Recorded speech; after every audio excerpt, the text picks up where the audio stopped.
What's up, my friends? Welcome to week 2 here in NECC Overwatch. My name's Jeff. I'm here with Chef Billy to guide you through the first half of our day. It's first 2/3 of our day, math and stuff.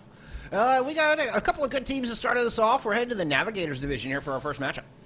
We are going to be seeing the Eastern Eagles Maroon going up against AMCAT OW here in the Navigators Northeast. So we want to take a look and see what they're coming in with. I believe that you said we got this changed very last minute on us.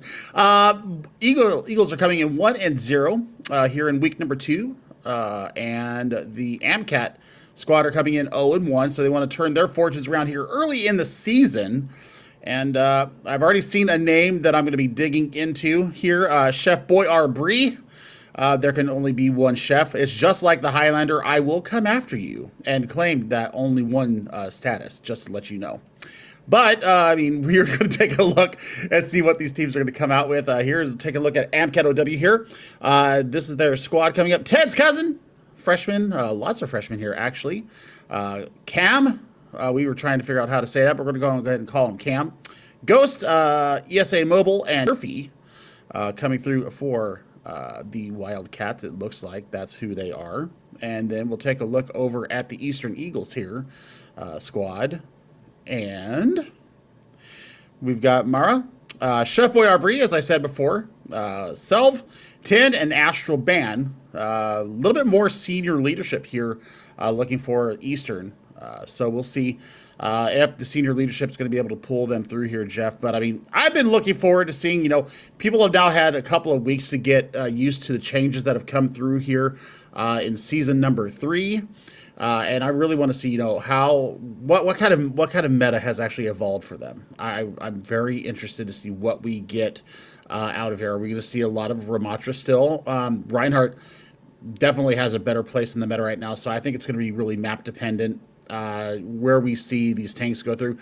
The DPS situation is as fluid as it's ever been.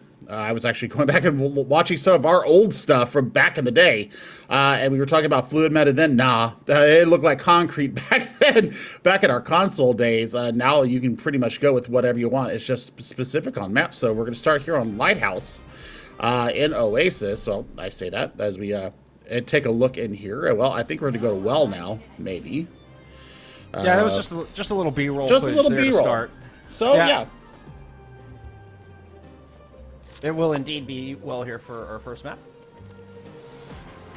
Eastern Eagles coming off of a tough loss there against the ESU Warriors. That was an 0-3 in the Eagles' first week, so still looking for their first map win. AMCAT came out strong with a 3-1 victory over SWU Blue.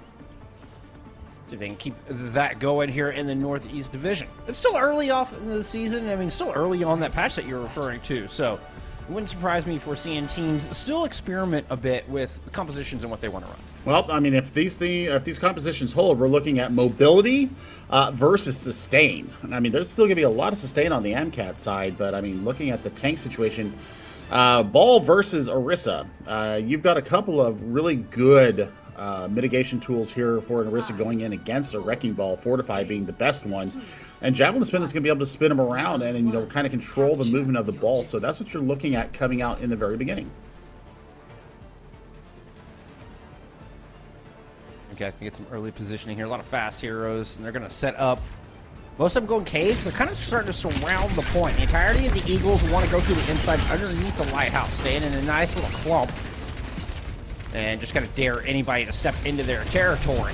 Looks like ESA from the inside. Ted Cousin with a bit of a roll through up front. And nobody finding much purchase just yet, as our two teams are kind of in a standoff from opposite ends of the well.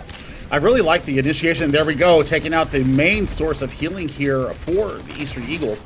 You still have a boop threat here from the Lucio. It almost has a sound barrier already in the first engagement. Yeah, the Eagles could just end up getting surrounded. Ghost is hitting from one side. And yeah, long distance shots coming in from Nerfy, and they just pick apart the Eagles. Grab first control. Well, I mean, this is a really good first start. I mean, they know what they want to do here. The mobility is definitely leaning into their identity right now. Self bringing out the Ramatra now. So going to lose the Battle Cattle and go over towards our newest tank hero. Still running with the May and the Reaper here. So, really, what does the Reaper want to do here? I mean, you're going to try and get on top of the ball, but the ball is so escapable. I'm kind of worried about this. Ooh, mine's in a corner. 10 is in a bit of trouble. Ghost trying to pepper him down at the end. 90 to the blade. Dasher will get it. Soundbarrier online for Astral Band. Could be the ticket to push through. Self is very low. Out comes the blade. Astral Band able to get the sound barrier off. Everybody receiving the sounds of shields and a wall to deflect against the attack visor coming in from Nerfing. So 2 DPS ults used here from AMCAT, and they're not really able to get any value on the back of it. Now Eagles are trying to see if they can counterpunch, moving on to this objective. Looking to isolate, but here comes the Kitsune Rush, and AMCAT are trying to strike back. Coalescence at the ready if needed. Mines out. This is 4 ultimates thrown in. Finally, the mines are able to get work done. Ted Cousin got 2 sets of mines up in this fight. Well, I mean, we're looking at the Blizzard kind of thrown out there in desperation and doesn't get anything for it. So they've really emptied their war chest here, Jeff. And I mean, you're coming up on a Death Blossom, you're coming up on Annihilation, but you still have Coalescence to hold you through it. So lots of sustain. Once again, this mobility is really going to be what they need to counter down. It's up to Astral Band to get in and make sure they can get that overtime initiated. Chef Boyer Bree on the outside, kind of on an island. We're going to get Coalescence used. Nemesis 4 coming out from Selv, not able to get much done. Doesn't have a chance to pop the Annihilation. Quick kills and a quick round as AMCAT taking 100 to 0. I mean, it was just mobility. I mean, the ability to kite away from danger, to be able to speed in also, and really get on top of the Eagles. AMCAT really understood their assignment there. They didn't worry about environmental kills. They just worked it as a hive mind and took care of the Eagles in quick order. So now, looking at Lighthouse, this is going to be where, you know, I want to see a little bit of variation here. The May is a good idea, as long as you use it to wall off. I don't know if you can wall off the Wrecking Ball, but maybe try to pin in the Soldier and maybe a Moira, even though you do have Fade, and the Swift Step for Kiriko is going to be really hard to kind of pin them in. So we'll see. Self switching over to the Sigma now. That's going to be able to give a little bit more pressure onto the Wrecking Ball. Got Chef Boyer Breeze decided to just forego the May altogether. Coming out on the Sojourn here as we head into Lighthouse. Ted going in early. Getting a little initial damage down, and coupled with a damage orb, it's enough to take Chef Boyer Breeze out of the fight before they even get to the objective. 2 more kills on the back of it, and the Eagles just get picked apart in rotation trying to move to this point. Oh, I mean, this has gone from bad to worse for them. I mean, that was just a one fluid movement that came through, and Ted's cousin on the Wrecking Ball already 50%. Or over 50% towards mines. So yeah, Self is actually going to go ahead and echo the Wrecking Ball here. So hamster on hamster violence coming into this next fight. Now you love to see it. Same approach. Eagles going to move to the inside. Ghost is coming in behind the entire pack. Suzu already used. Ghost taking some damage. Dashes through everyone. That was a lot of ult charge and 1 cooldown.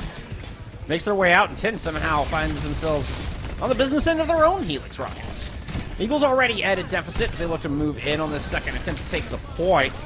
National Band scrambling back, trying to hide from Ghost, but the Cyber Ninja is hunting him down, led some hand shots, and Ted's cousin there to finish off the Kiriko and the heals. Just completely absent now for the Eagles. I mean, look at that focus fire once again. I mean, even the Moira getting them involved in that. I still think Moira needs to have her range adjusted a little bit. It's a little bit too long with the Moira suck coming off there. So 4 ultimates coming into this next fight for AMCAT. You're looking for something out of Eastern Eagles. Maybe a really distinct and decisive pile driver coming in with some follow-up from Chef Boyer Bree. Double hit scans here should be able to take care of Nerfy and or the support line of AMCAT. AMCAT are very spread out, so if Eagles can recognize that, they might be able to pounce on a singular target, but they lose Chef Boyer Bree early in the fight once again. The Sojourn has been a focus of AMCAT throughout the entirety of this sub-map, and now the Eagles are left with one last chance here. They're running out of time. I mean, they'll get mines up here with a couple of headshots and a roll through. You should get your mines up, but you're looking at mines here, all in the cornerway. Then soldier on soldier violence, combined with a blade coming out from Ghost. And this is threatening to be another 100-0. One lone Kiriko on point with a Fox to back her up. Unfortunately, won't be near enough to take out the entirety of AMCAT. 2 100-0s to AMCAT as they take Ilios in a swift map 1. I mean, AMCAT definitely have an idea of what they want to run here. They know what their strengths are, and they are playing into them. A little bit of indecisiveness coming out from Chef Boyardee and Selv in the DPS department. You didn't see the same kind of hive mind and coordination going into these fights. So what I want to see, I want to see them really take care of business. I want to see them, understand what they want to do as a 5-man unit, and then really commit to it. You can't be wishy-washy here in 5-man Overwatch. I mean, back in, the 6-man days, you kind of, be a little bit wavering and really make your way through. But here in 5-man is so much more hyper-focused. The team fights are so much faster. The time to kill, the time to end a fight is so much faster. So once you start vacillating around, that's where we have the problems. That's where we saw, the 2 100s to 0. Maybe control just isn't their map type. Maybe the Eagles are doing better where there's a payload or to escort something around. So we'll see if they're able to bring it around. We'll say, I feel like, the Eagles didn't want to play that dive composition. They didn't look as comfortable on it, but felt like they were forced into that mirror just because of how effective AMCAT was with the Wrecking Ball. So going into this map, I mean, we do have bans available, so AMCAT could ban out something that's really close quarters, like King's Row, as we head into hybrid. But if I'm the Eagles, I'm looking to pick a map that doesn't have as much room for the dive composition to work. Yeah, I mean, I think, really, what do you have that doesn't work as well dive-wise? I mean, King's Row, you kind of almost are forced to play Brawl, because if you get spread out, if you are trying to move as a hive mind and you have somebody that can just take space, like a Reinhardt, like a Ramatra, and you're forced into situations that you don't want to be in, or your mobility is negated by either a Mei or a Sombra or something else, that's where, you can really take care of a dive composition. But that's going to come down to good comms from the Eagles. It's going to have to come down to them really deciding to lean into what they want to run. They can't be, pushed off of their comfort and what they want to run compositionally. It'll be interesting to see how that plays out. And of course, we don't. It's our first time seeing these two teams on stream, and being only week 2. So we're kind of learning alongside you, Fred, exactly what that comfort is and exactly where the Eagles feel the strongest. Coming out, with the Orisa and the Ramatra before eventually switching to the Wrecking Ball, seems to indicate that is really their comfort zone. We do have our maps coming through. Bonnie's been banned. We're headed to King's Row. Well, they're definitely going to lean into the Brawl, I think, is what they're really going to think that they need to be doing here, is that they need to play close quarters. They want to have the enemy within arm's reach. So we will see if that's going to be the case here, or are we going to see Ted's cousin just be able to roll rampant around in the glorified hamster ball and see if they can take care of it from there. AMCAT are going to come out here on the attack. So it seems like they have chosen to attack first. They want to set that benchmark. So let's take a look defensively here for the Eagles. They're bringing out, a ton of damage. You're also looking at a little bit of close range protection as well, probably for Selv. Bringing the Brigitte out here. Brigitte started to really make her way back into some of these metas, especially when you're trying to run a brawly in-your-face defense. Getting that Inspire uptime is going to really make a Sigma's life a lot easier. The big thing that I'm worried about is Chef Boyardee on the Bastion. They need to make sure that they have repair packs ready to go and the orb ready at a stance at a moment's notice. Yeah, the Brig is an interesting pick. Will not hold up well if this Reinhardt of Ted's cousin decides to get in their face. Moving around the far side of statue. Eagles are just going to hold on the back of Hotel, try to keep the ball composition at a distance. Oof. But Ghost on the outside is already picked off one. Now Ted's Cousins going in deep and just cleaning up Hotel. Trade out onto Nerfy, but still a one-player advantage here for AMCAT as the pin goes into the back, taking the signal with them. And now the hammer just cleaving through the entire pack. All three just getting smashed to bits. I mean, Ted's coming up there with a three-piece on the back of just, you know, what you want to see out of a Reinhardt player. WM1 feeling invulnerable, especially seeing both the DPS and the Brigitte go down. No stun was going to be available. You just basically had to weather the storm of the Bastion coming in. So now, you know, Cam is going to be the main healer with the core group, and we'll see the Kiriko escorting our payload along. No changes out of the Eagles yet. So you're looking for Mara to get up Coalescence to keep them through this hyper-aggression coming from AMCAT. Yeah, it's this Earthshatter I'm really keeping an eye on. Test Cousins have been so aggressive, that Earthshatter could just decimate them. As it goes down, it's going to find multiple with it, and Ted's Cousins just smashing through the ranks of the Eagles, flipping the wings and sending them back to spawn. Oh, man. And that's the best part, I think. That's the biggest change as a Reinhardt enjoyer. The ability to cancel your charge, so you're not forced to, you know, extend to endure the entire duration of that charge. You can cancel it and start swinging away if you overhit your mark. So, I mean, right now it's going to take a lot of soul searching here for Eagles, as AMCAT are just pushing with impunity right now.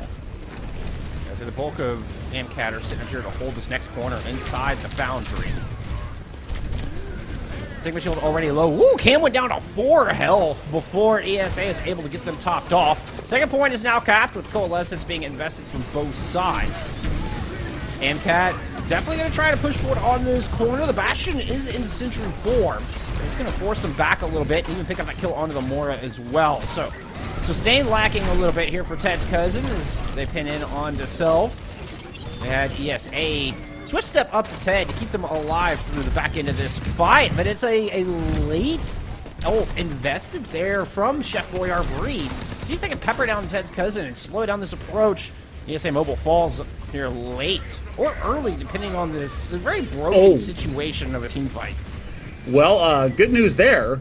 We see we see the scoreboard kind of go away for a second. Rally comes out here for the Eagles. And, yeah, that holds them up through it. But, I mean, the big thing that I saw is that Ted's Cousin lost their Shatter in that fight. Scenario Rush combined with Attack Visor. That is just ruthless. Mara and 10 getting the brunt of that. And AMCAT, despite losing that Earthshot in the previous fight, still have plenty of tools to push through and win the next. Well, I mean, 2 Ultimates invested in that fight. Ghost had Hanzo out there for a minute, has gone over to the edgelord now, so Selv is going to be the main focus of their ire going into it. And Ted's Cousin just going to hold Spawn Door here and take care of the Bastion. Now going to rotate around and gets Astral Ban on the pin. Oh, no. Selv in a lot of trouble. Team Attack Visor and a desperate attempt coming out at 10, but Nerfy clocks him right between the eyes with those 3 Helix rockets. And this has been all AMCAT. Eagles able to win 1 team fight in the entirety of this defense, and they are in dire straits right now. I mean, they're looking at a Gravitic Flux coming up here. Big Shatter comes through and just lays everybody out. Oh, a little deja vu from some LH Cloudy with the Shatter directly on that left spawn door. Gravitic Flux coming in, and, well, Astral Ban is taken down. But with Cam gone, Nerfy not in this fight either. There is a momentary... No, never mind. That moment is gone. Ghost has just snatched it away from you with a 3-kill Death Blossom. A counterpin will keep Astral Ban from getting a contest on the cart. And AMCAT finish King's Row with 3:21 left in the bank. I mean... Eastern Eagles just never had a chance to set their feet, Jeff. I mean, you saw just the extreme aggression coming out from AMCAT. WM1 from Ted's Cousin was the only thought in their Reinhardt player's mind. Now, defensively, do you stick with the Reinhardt here? Do you want to answer the Sigma? Maybe have a little bit more utility in the kit? I don't think so. The support was there. The sustain was there. The frags were coming from Ghost and Nerfy. Nerfy showing us a couple of times very accurate with the Helix rockets. So if I'm Eastern Eagles right now, I think instead of the Bastion, I would go with the Junkrat. Or I would go with something, I wouldn't even try going into the air unless it's an Echo that has a little bit, faster mobility than, say, a Pharah. Because the hit scans have really shown their true colors here. AMCAT, they're going to show us their own Junkrat. So I don't know if they're listening to me or not, but I mean, this is a great defensive hero to pick out here. Trap's going to be able to perhaps catch a DPS or a support unawares. And if Self sticks with this Wrecking Ball, Jeff, the Trap could be a death magnet for them. Ghost was up just waving in the doors, taunting the Eagles a little bit as they come out on their attack. Try to equalize the amazing time bank set up by AMCAT.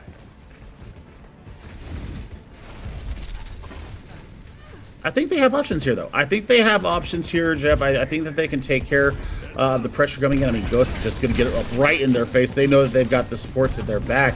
Now it's all about taking the mobility out of their hands. Rotating down around statue. Ooh, Ted's Cousin's going in deep. And itself falls and they get trapped in between those two pillars. And now Ted's Cousin free to move into a very backed up Eagles. A statement of a first fight coming out of AMCAT. I mean, 67 to shatter and 80 to tire in one fight.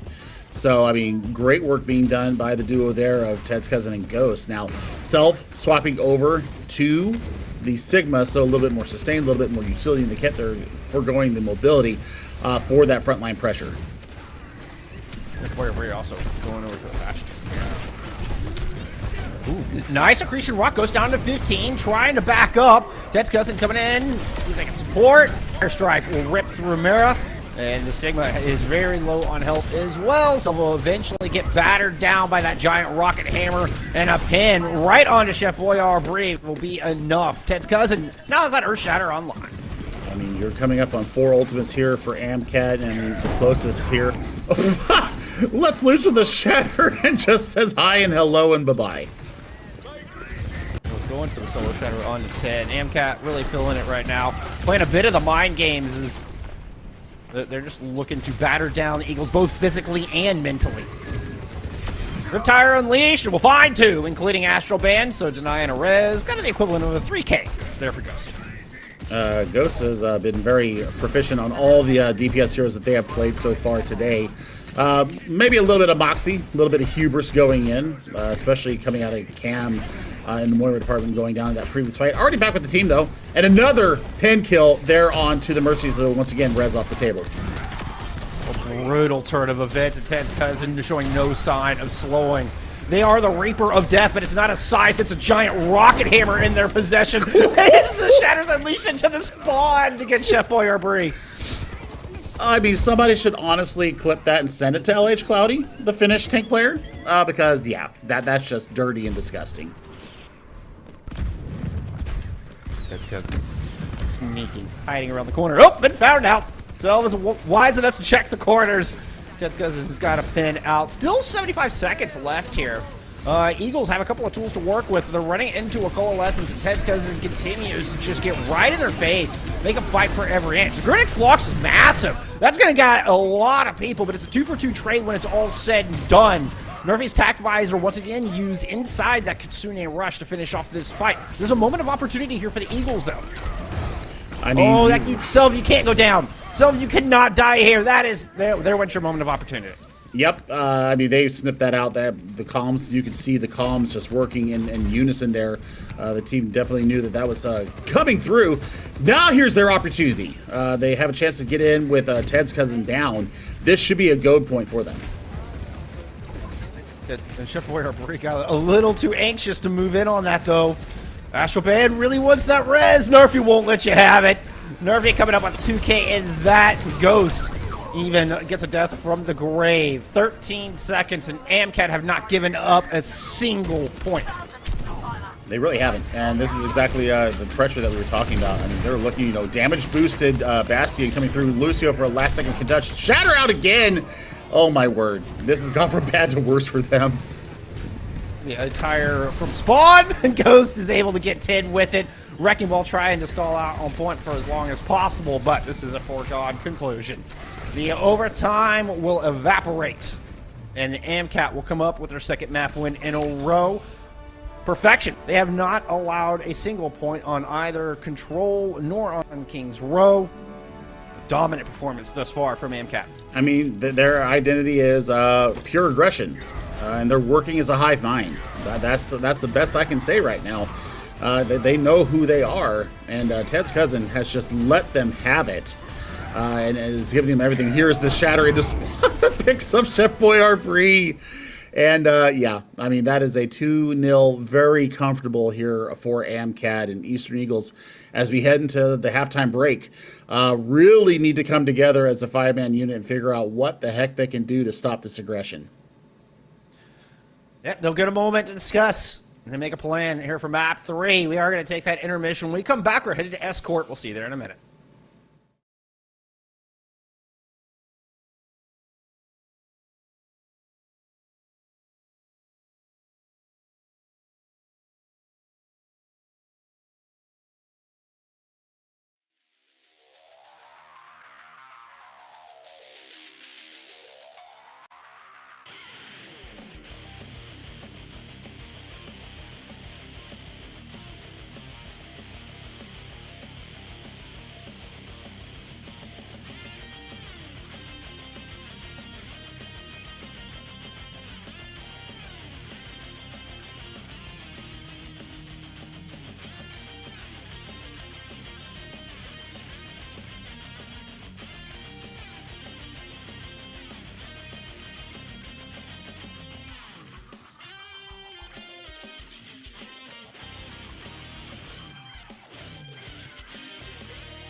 AMCAT with a dominant performance out of the gate as the Anna Maria College have, well, it's been a very one-sided.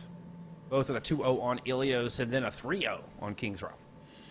Well, I mean, they definitely know what their identity is here. So, I mean, it's been one-way traffic. Let's not call a spade a spade. I mean, it's really been one-way traffic here, and I think that for them now, going to ban or Dorado and picking Havana, sight lines are going to be important. Ball can get a lot done here.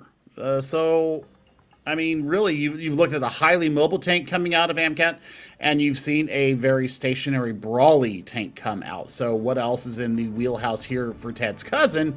We're about to find out. We'll see what kind of defense that Eastern Eagles are going to bring out here.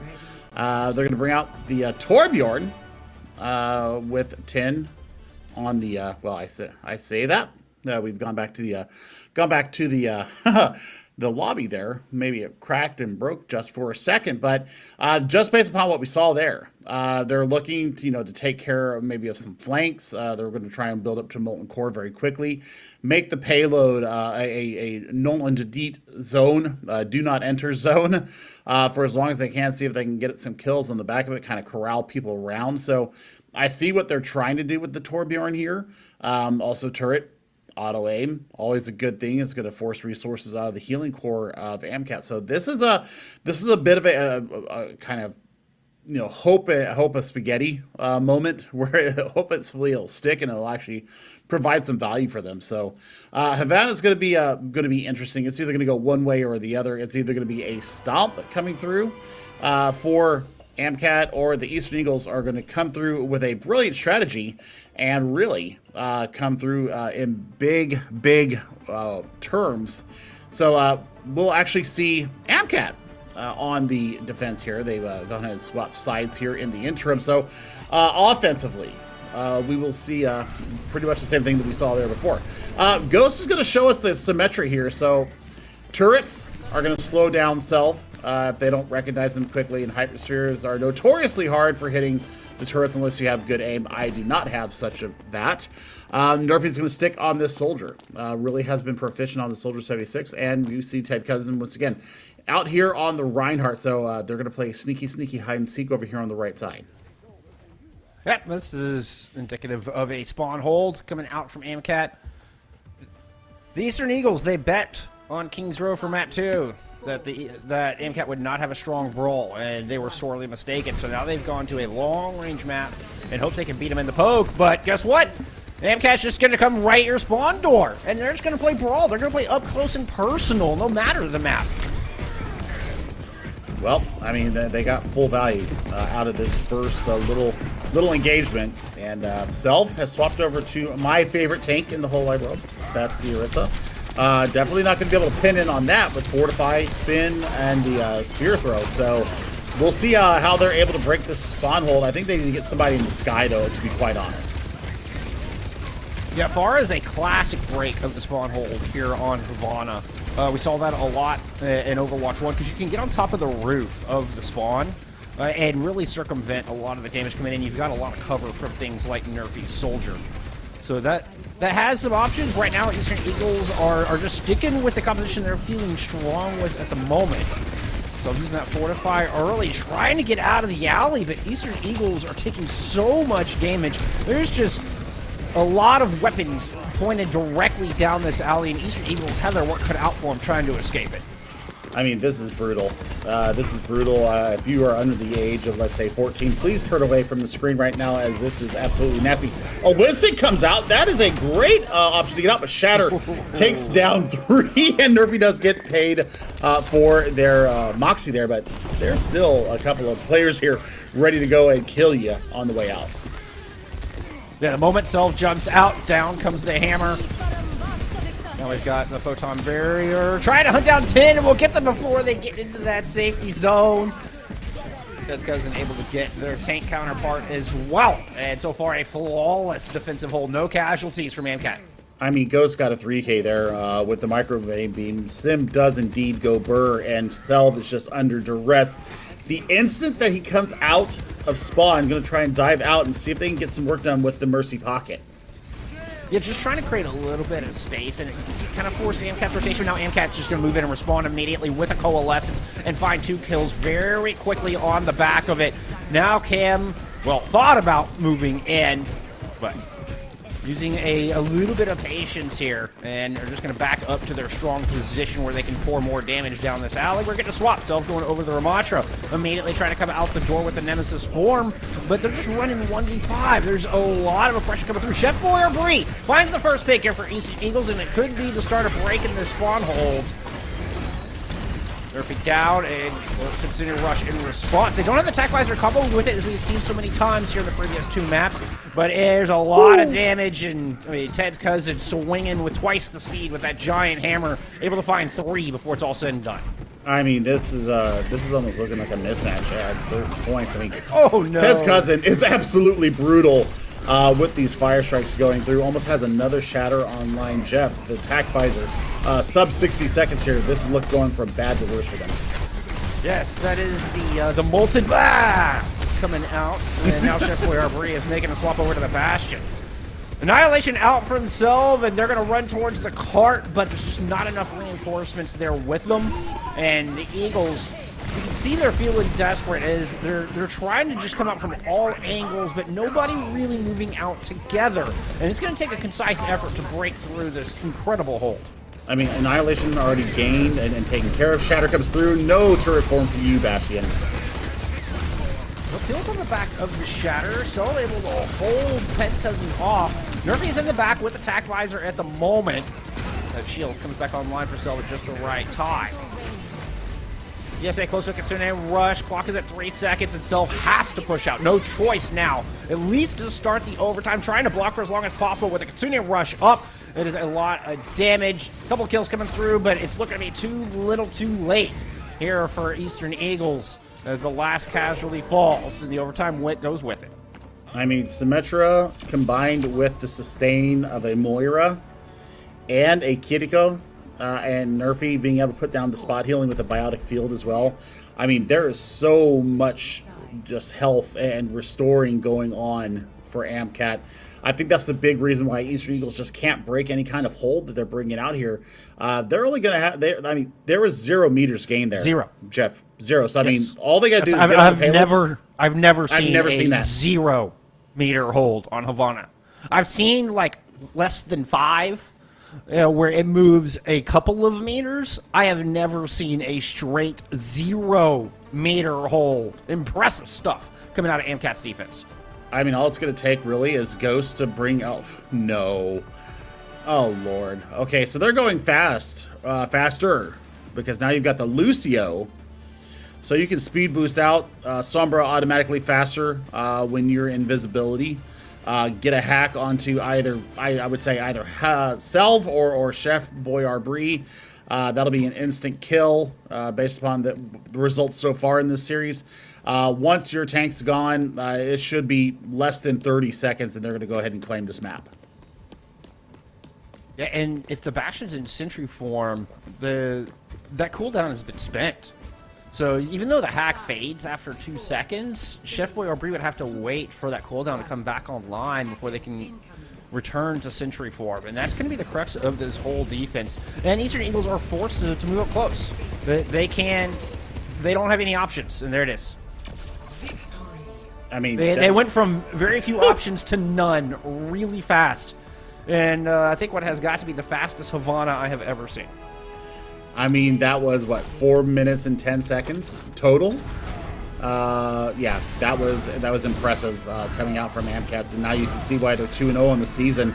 I mean, the question remains, how good are they really? I mean, this was just a phenomenal bit of work done from them, and Eastern Eagles, take this opportunity to go back and look at the VODs and see what you can replicate from what AMCAT did, and also figure out your positioning, figure out how to move as a cohesive unit.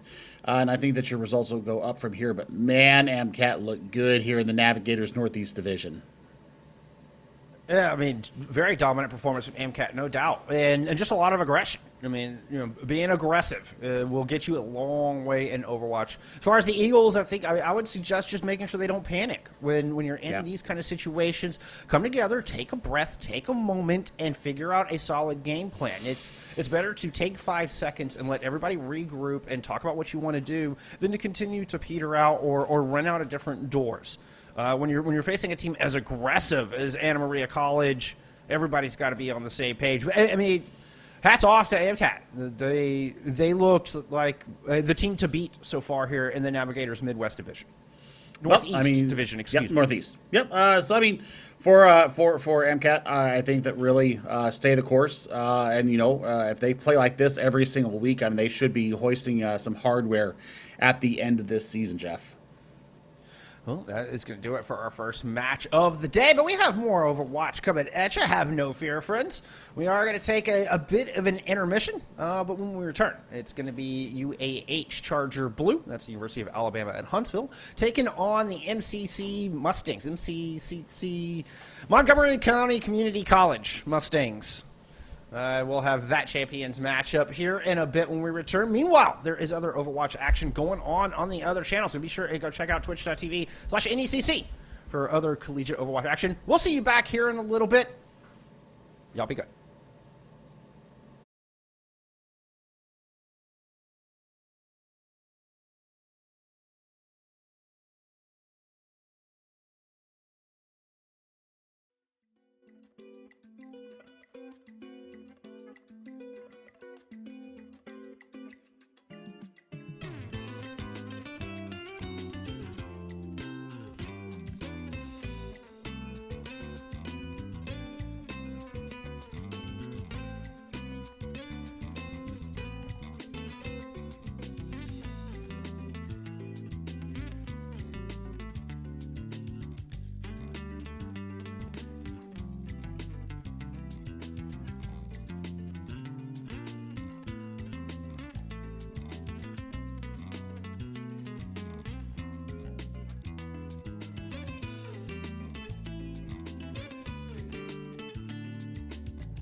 All right, and we are back here for our second match of the day. Jeff and Billy returning to take you to the Champions Division, where we've got the University of Alabama Huntsville, the Chargers, taking on Montgomery County Community College.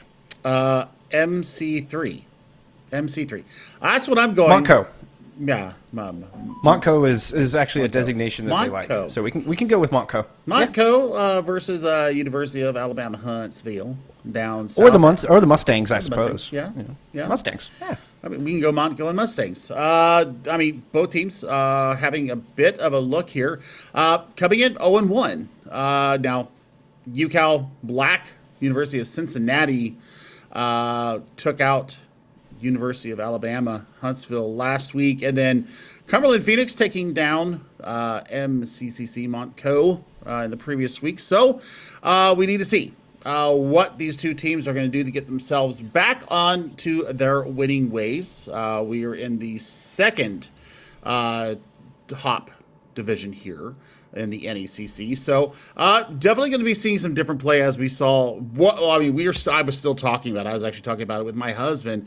A 0.00 meter hold on Havana. We have never seen anything like that. We've been casting for Overwatch for over 4 years now, and I've never seen anything like that in my life. So I'm hoping that we got some more competitive Overwatch coming up here in this division. So, I mean, this is time for them to really step up here and get themselves in the winning ways, Jeff.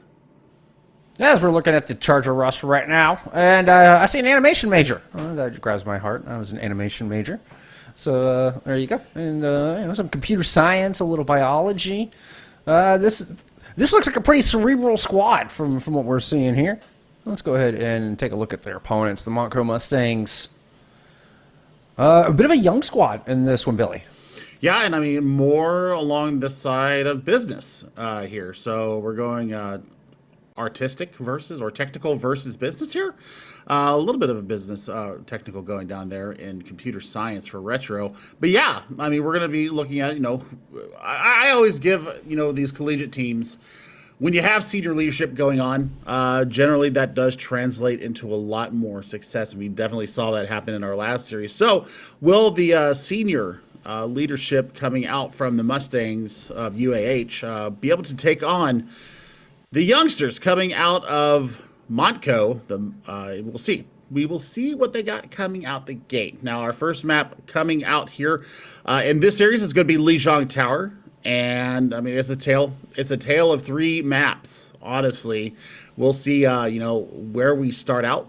What is going to be our starting map? Get themselves off on the right foot. We have seen Wrecking Ball really heavily played here today, at least back down in the Navigators division. So Wrecking Ball having some good changes, bringing the hamster back into the meta. Boo. Personally, I don't like ball, but I mean, it's interesting, and when people can actually play it well, it's very entertaining to watch. If we do see that come out, obviously we're looking at displacement, we're looking at pile drivers, stuff like that. Control center, we're going to see at Brawley, and then Garden. I mean, Garden for me, you can go one of two ways. You can go Brawl and just maintain point, or you can go more mobile and meet the enemy before they can ever get to the point and just kind of repel them as they come in, Jeff. So, like I said, tale of three maps, and we'll take a look and see what map that's going to be as we go in. Yep, Lijiang Tower, an old staple here in Overwatch, probably the most commonly played control map that we see in competitive. Not like ranked competitive, but like officials competitive play. Such as that we're seeing here in Collegiate. And we are going to start off on Night Market, which is back to nighttime, so, it fits the name once again.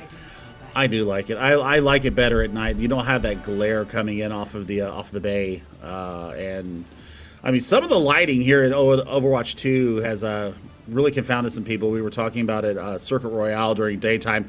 If your grapple is a widow, I mean, you're going into the sun, basically, and it's a faux blinding, but it still looks like it blinds you.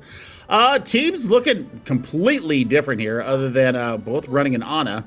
I mean, we're looking at the Battle Cattle versus the Ball, so mobility for the Mustangs and the Chargers are looking for a little bit more point presence. So we'll see who wins out here in our first engagement. Be watching Retro to see how they're able to close the gap. Teleporter strat coming out from Chargers as they go through the window and just get themselves planted on the point. They're going to use that Symmetra. Hanzo Main has those turrets set up on the right side. Mustangs are just going to circumvent around the back. Early hack leads to an early death to Puggy Boy. In fact, that was 3 deaths pretty simultaneously across the board. And the Mustangs with a commanding first fight. I mean, Finley with some beautiful manual hacks coming through. Lots of damage there on the Stoic, but lots of healing. Ult charge going over towards the Mustang. So brilliant first point there. Speed and mobility are more useful than trying to play the point. So, I mean, Hanzo made 81% towards their photon barrier already. Looks like they're going to be trying to get on the point. They do, and they've now got a Brigida as well. Big anti came in from Fluffy. Sleep onto Stoic. Stoic taking a lot of damage. I just roll out of there. Retro forced to use Wraith form early as well. Finlay not able to escape, and that new Brig swap coming in quite handy. 2 kills, but that is a lot of purple really on both sides. Stoic with mines ready, working in the back. Pile drives right off the side, courtesy of a beautiful whip shot coming out of Awkward Pride. I mean, what a photon barrier. I mean, 80% in the first fight is pretty damn good damage coming out of Symmetra. Once you get that beam going up and you got the turrets doing their consistent damage. Big problem right now, hack and the anti on top. Puggy Boy goes down, though. Puggy Boy takes him out. One does not simply kill Puggy Boy. I mean, look at how they're going to set up now. They're going to have to wait for the Sombra to come back in. You're 14% off of Terra Surge here for Vespid. I mean, pulling them into a Deadeye, that could be a lethal combo indeed. I love seeing the combos with the Terra Surge and how our teams try to creatively utilize that pool. Finlay got the better end of the Ana this time. In fact, gets both supports taken down. And a little help from the Wrecking Ball in that endeavor.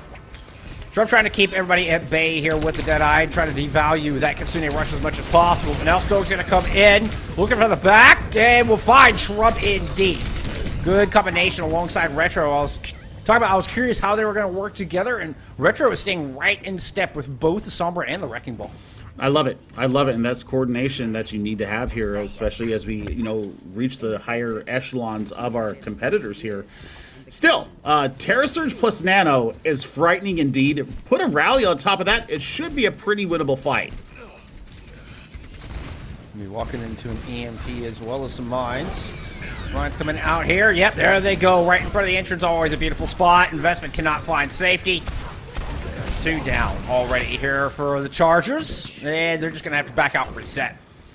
One ultimate to win that fight is pretty darn good economy. However, in the interim, Hanzo Main almost has another photon barrier up. Shrub is not getting the work done with the Peacekeeper, though.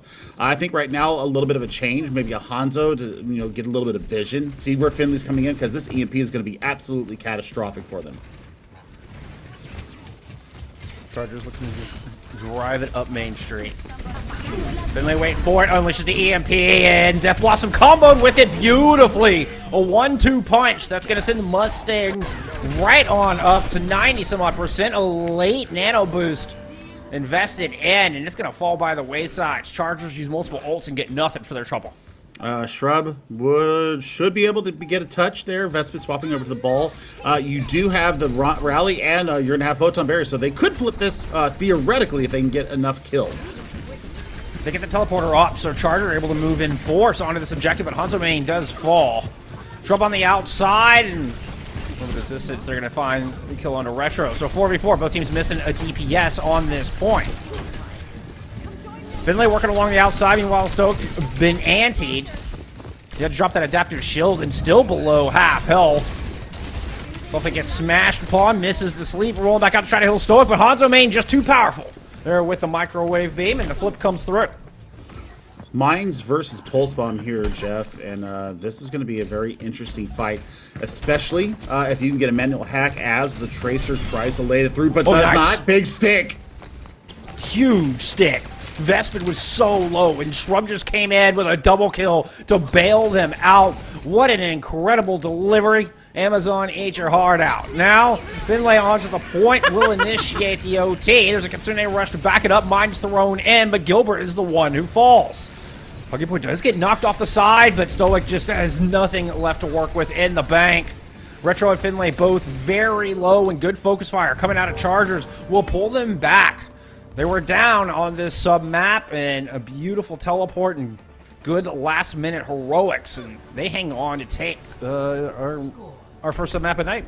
Well, I almost said Gardens, and I knew that wasn't right. I mean, Vespid going over to the ball, getting more mobility. Shrub on the tracer, that double stick with the pulse bomb, that was just absolutely chef's kiss, and was able to recall back out of it. Pivotal part of that point. So now we do head to Gardens. So you were kind of foreshadowing where we were going, Jeff. That's all right. Yes, that's all right. That's totally what it was. Yes, that's totally what it was. So mobility plus a little extra sustain. Looking at Awkward Pride here on the Brigitte, has been getting the work done, has really waylaid not only Retro but Stoya. We've seen the whip shots, we've seen the shield bashes really maintain the hamster. So we'll see if it continues on. Oh, Stoic gets two! That's the second time we've seen Stoic come through with some environmental kills with the Hammond, and that bridge is just so dangerous when you're trying to cross against a good wrecking ball. Well, I mean, easy clean up there on the back of that. I mean, once you take down two, especially with the Brigitte and the CC gone, you're just basically a flash in the pan there, and easy pickings there. Point goes to the Mustangs. Now, Chargers swapping up just a little bit here, bringing Shrub out on the Cassidy. So you're going to be looking for sticky grenades going out. You're going to be trying to pressure down this Sombra. But I mean, Stoic right now leading the server so far in ult charge. Vespid just in way ahead of their team, gets hacked, doesn't get deleted. They tried to teleport on, the rest of the Chargers did, but it got worked by Stoic. Stoic just rolled through it, and it kept everybody at bay, which forced Vespid into a really bad spot. And now Mustangs are chasing some kills. Hanzo made in a bit of trouble here on the side room and gets focused down. I'm not sure what Vespid is trying to accomplish here by, diving in and basically inting into the back line of the Mustangs, because there's a Sombra there, and Sombra also looking for Hanzo. They know that that's the primary source of pain right now. They need to take him down in a hurry. A little extra ult charge there for Finlay. Got him up to 95. Rest of the team, or rest of Chargers, will teleport onto the objective, but there's mines waiting for him. Vespid very low, and an EMP is just going to seal the fate of the Chargers on this one. Well, I mean, we've seen Vespid go over to the Reinhardt. That EMP, no shield available. Easy pickings there, and now, that's off the table. But 70% and counting, we're rapidly approaching, final fight territory. We've got the Deadeye, but Hanzo has gotten 0 done here on this map, Jeff. So, I mean, we're probably looking to see, what can Symmetra do right now to get themselves up to the photon barrier and at least get some point presence. All right, they're going to go, oh no! The boop immediately as the teleport comes out. Chargers trying to do something a little bit different, but they put themselves in such a vulnerable spot. Nobody even gets a chance to touch the point. Mustangs were all over that read. I mean, we're not going to be able to touch the point. We're at 97, 98. Yeah, we're done. Shrub does get a little kill on the Finlay, but yeah, I mean, it's going to take us to Control Center now, Jeff. And right now, looking at Finlay, they haven't really done anything to spy check for Sombra. They've gotten some kills on the Sombra, either by luck or by, just flailing through. The big problem is right now is that they don't have any kind of vision, any kind of spy check set up to take care of a Sombra. And when you see the manual hacks come through, the Mustangs absolutely pounce on that manual hack target. So, a little bit of a change here. Shrub going over to the Junkrat. Finley's going to have to be very careful as they path and try to get these manual hacks off, because Junkrat takes you immediately out of invisibility. And it should be an easy kill right off the bat. The Chargers pinch it to use the Reinhardt. Can't help but feel that they might have an advantage here. And then Hanzo Main on the Torbjorn will help with the spy checking that you're talking about. Finlay can still hack if they stay invisible. The turret will not detect them if they stay invisible through the manual hack. But nevertheless, the turret's good for just checking those flanks. You can see Finlay trying to work off the top, but the rest of Chargers are going to push forward. It's a trade of supports with the Mustangs coming out better into that deal. But Fluffy is able to pick up yet another one before going down. And this is barely a Mustang edge. With Vespid fallen, they will go ahead and grab first control. That's great first control. It's great pursuit there. Great peel there also for Stoic onto Fluffy. Yeah, Fluffy goes down, but Stoic gets to clean up on the back of it. So now all that old charge gone over to the Mustangs. Looking at Shrub versus Retro. Shrub's getting the better of the Junkrat battle, but it's all about getting on the point morale. And they still don't have that spy check for Finley just wandering in their back line. Back goes through onto the brig. Well, Stoic is going to kill Shrub in the back line. Nice combo. Good teamwork coming out of the Mustangs. They are going to back up for a moment, kind of let those cooldowns regroup before they go in for another attack. Fluffy trying to work along the outside of Coast. Has a hacked Mega there they can fall back to if needed. Might give him the edge. The beautiful sleep on the Puggy Boy. Oh, no. There was no getting out of that. Fluffy doing a great job of just fending for themselves. No peel necessary. Mustangs and Chargers packing. That's payback from Night Market, Jeff. Puggy Boy didn't go down to Retro as their opposite. And this time we see Fluffy take care of themselves. Nano and Mines online. Chargers just muscle through the hack, run right onto the objective. Hanzo main swapping over to a Tracer. Mines are out. Aqua Pride falls as alongside Hanzo main. And Chargers run into the middle of the point, but they find themselves surrounded. Team kill once again. I mean, this is just a positional difference right now. Mustangs know the routes that Chargers are trying to transverse onto the point. And, I mean, they only had to use the mines there. So, I mean, they've got EMP and Nano into this next fight. Hanzo main over to a Tracer. So, you know, once again, it's going to be about how do you navigate this Finley Sombra. Looking for a good hack target. Chargers are going to split up. Vespid gets slept. Not exactly sure where. Didn't see that on the screen. Oh, but Puggy Boy's in trouble as the EMP comes out on the point. Mustangs are taking this two-prong attack and picking the Chargers apart on both ends. Finley with 3, looking for a 4th onto the brig. Trying to batter him in the head with the rifle butt of the gun. It's Fluffy that actually gets the final blow. A little bit of celebration here at the end for the Sombra. Well-deserved. Mustangs take a 100-0 on Control Center to cap out Lijiang Tower. I mean, this is a pretty good indication of what our series is going to be like. For Chargers right now, you might want to be thinking about doing a little bit of spy checking. They never got the turret set up. They weren't looking backwards. And Finley was just getting uncontested hacks left and right. So, I mean, the work was getting done there by them. Fluffy with a massive 3K there to really finish out what we saw there on Gardens. But, man, I mean, we saw Night Market go to 100 to 99.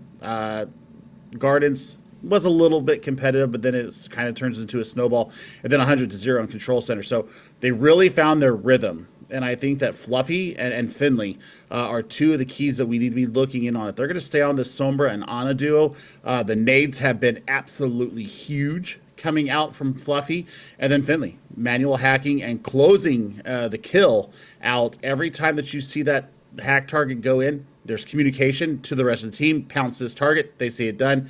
Easy 5v4 fights going their way.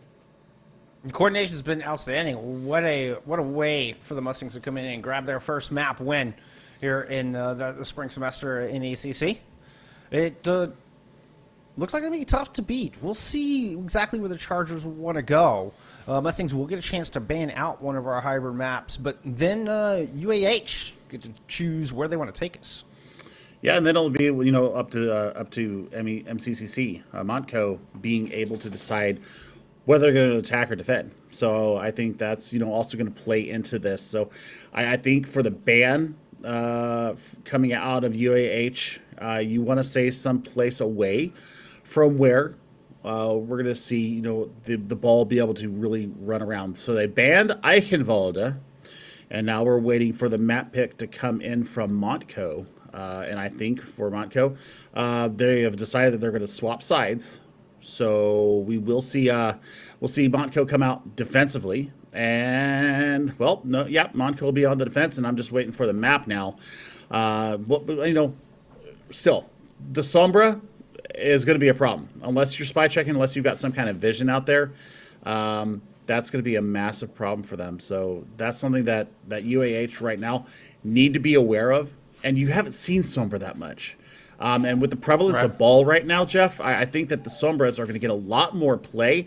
I I would have been answering the Sombra. I would have been mirroring it and going in on Stoic, just like you saw, or going in, on a vulnerable, straggling member of Montco coming in and getting the assassinations there. So if it's not in the wheelhouse, I understand that. I get that, but we'll see what the map pick is actually going to be here.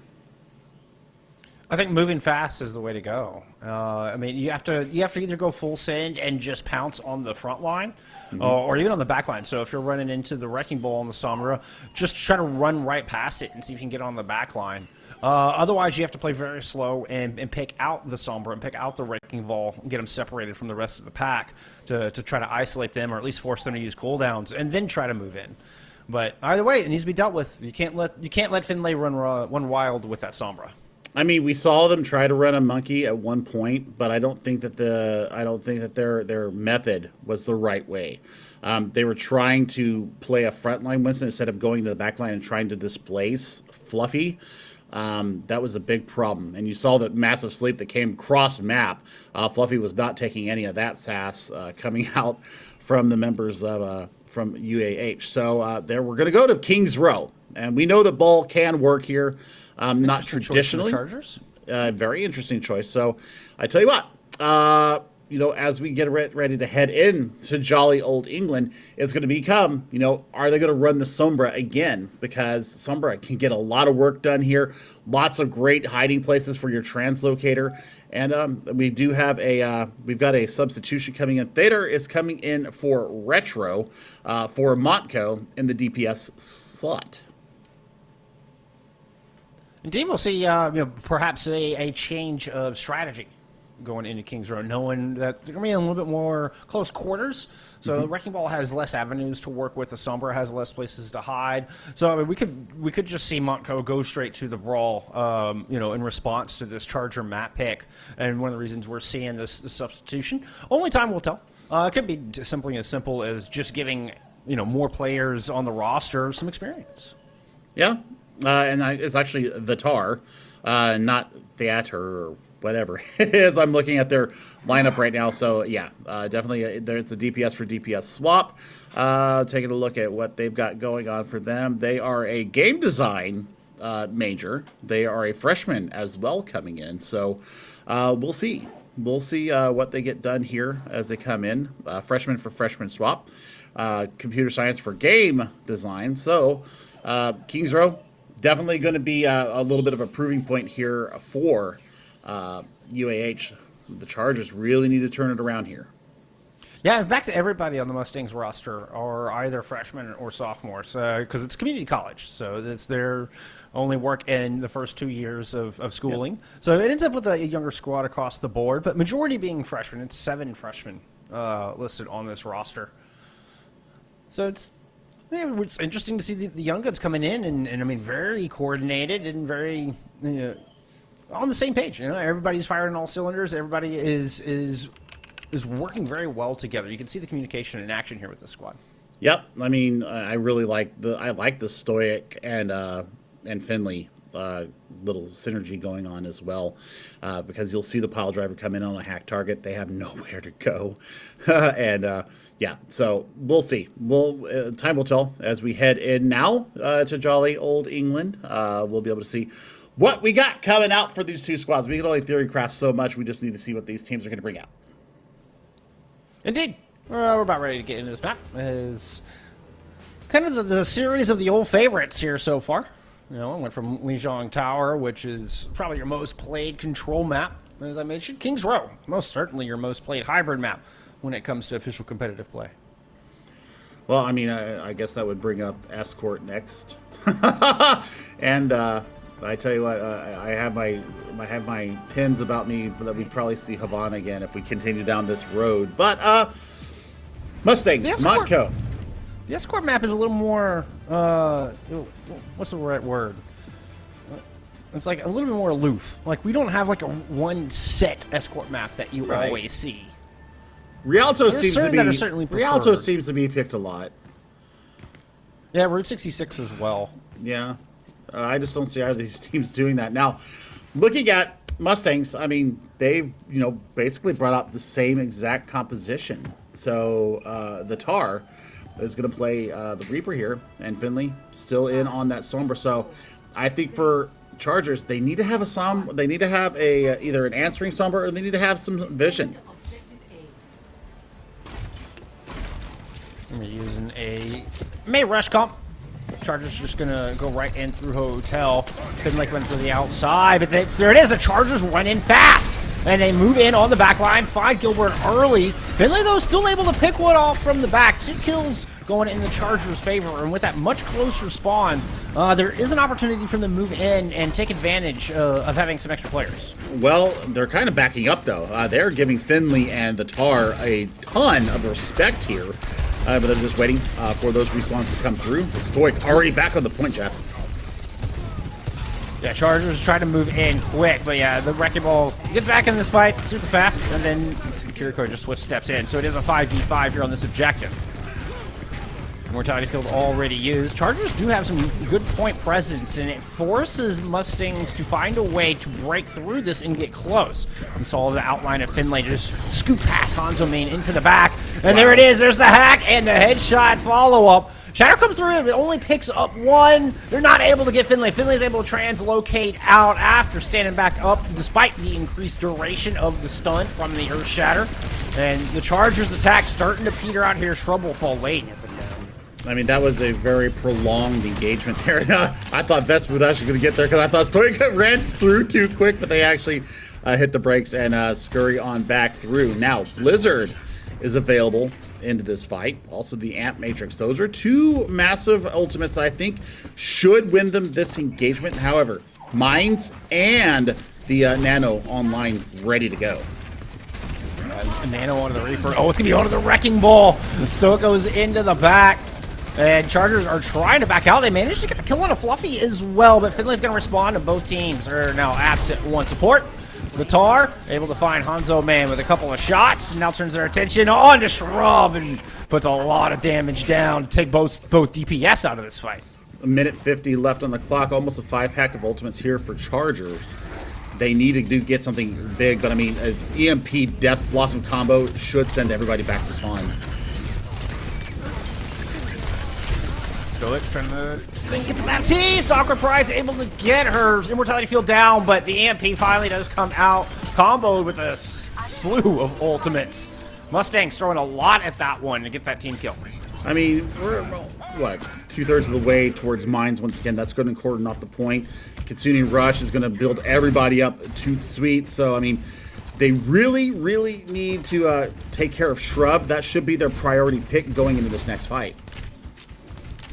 All right, Chargers are going to go back through Hotel. They had some success with this on their initial attack. Speeding through and trying to get onto the Tar, but the Tar's going to go in and look for the supports. Takes some damage, finds some heals, all this stuff on the way out. Vestman very low, but there's 5 ults ready to go here for the Chargers. They're going to use the overclock first. Continue rush from the back for Gilbert. Hanzo Main trying to finish him off, will eventually do so. Blizzard thrown on point will eliminate some of the mines, and trades back and forth thus far. Shrub finally finishing off Stoic, and it opens up a lot of space. Now the Chargers can focus their attention on anybody else who dares step on this point. I mean, that was like sub 30 seconds there. So, I mean, it cost them only 2 ultimates in that fight. So, you know, despite having almost having that 5-pack when they went into the fight, they only used 2. Both their DPS ultimates going through. Now, Nano is closest here for the Mustangs, so you want to be looking for these manual hack targets and, you know, these antis coming through once again for Fluffy. The shield from Vespin blocks the manual hack target, and Stoic kind of missed the roll out there trying to escape. Ends up just going back the opposite way, but meanwhile on the front line, Shrub's able to get some work done. So Chargers move through what could be a very difficult choke to break. Well, I mean, the wall right now should be the way to go. What a hack coming through once again. Stoic is forced out of this fight. Chargers by themselves into the corner. Oh, Shrub gets slept up on the high ground. Nice immortality fail. Comes out of awkward pride just at the right moment. And the Chargers are doing a good job of protecting each other. But a slam and some shots is going to take Hanzo Main down. Stoic still has some shields to work with. Is just patiently waiting. Kind of set up a kill box here in front of the house. I mean, pile driver into EMP should be everything that they need to get out of this fight. I mean, Finley took a headshot from an icicle there and shrub, but the immortality field already out, Jeff. This is a very dire situation for the Mustangs. Chargers move through bookstore. They're going to loop around to the left side. There comes the Ant Matrix, and MP just shuts it down. Still 2 kills come through. Make it 3 for the defense. The mines used on top of the cart, and the very clumped up Chargers just fall prey. Oh man, a little bit of a stagger situation going here on to poor Vespid.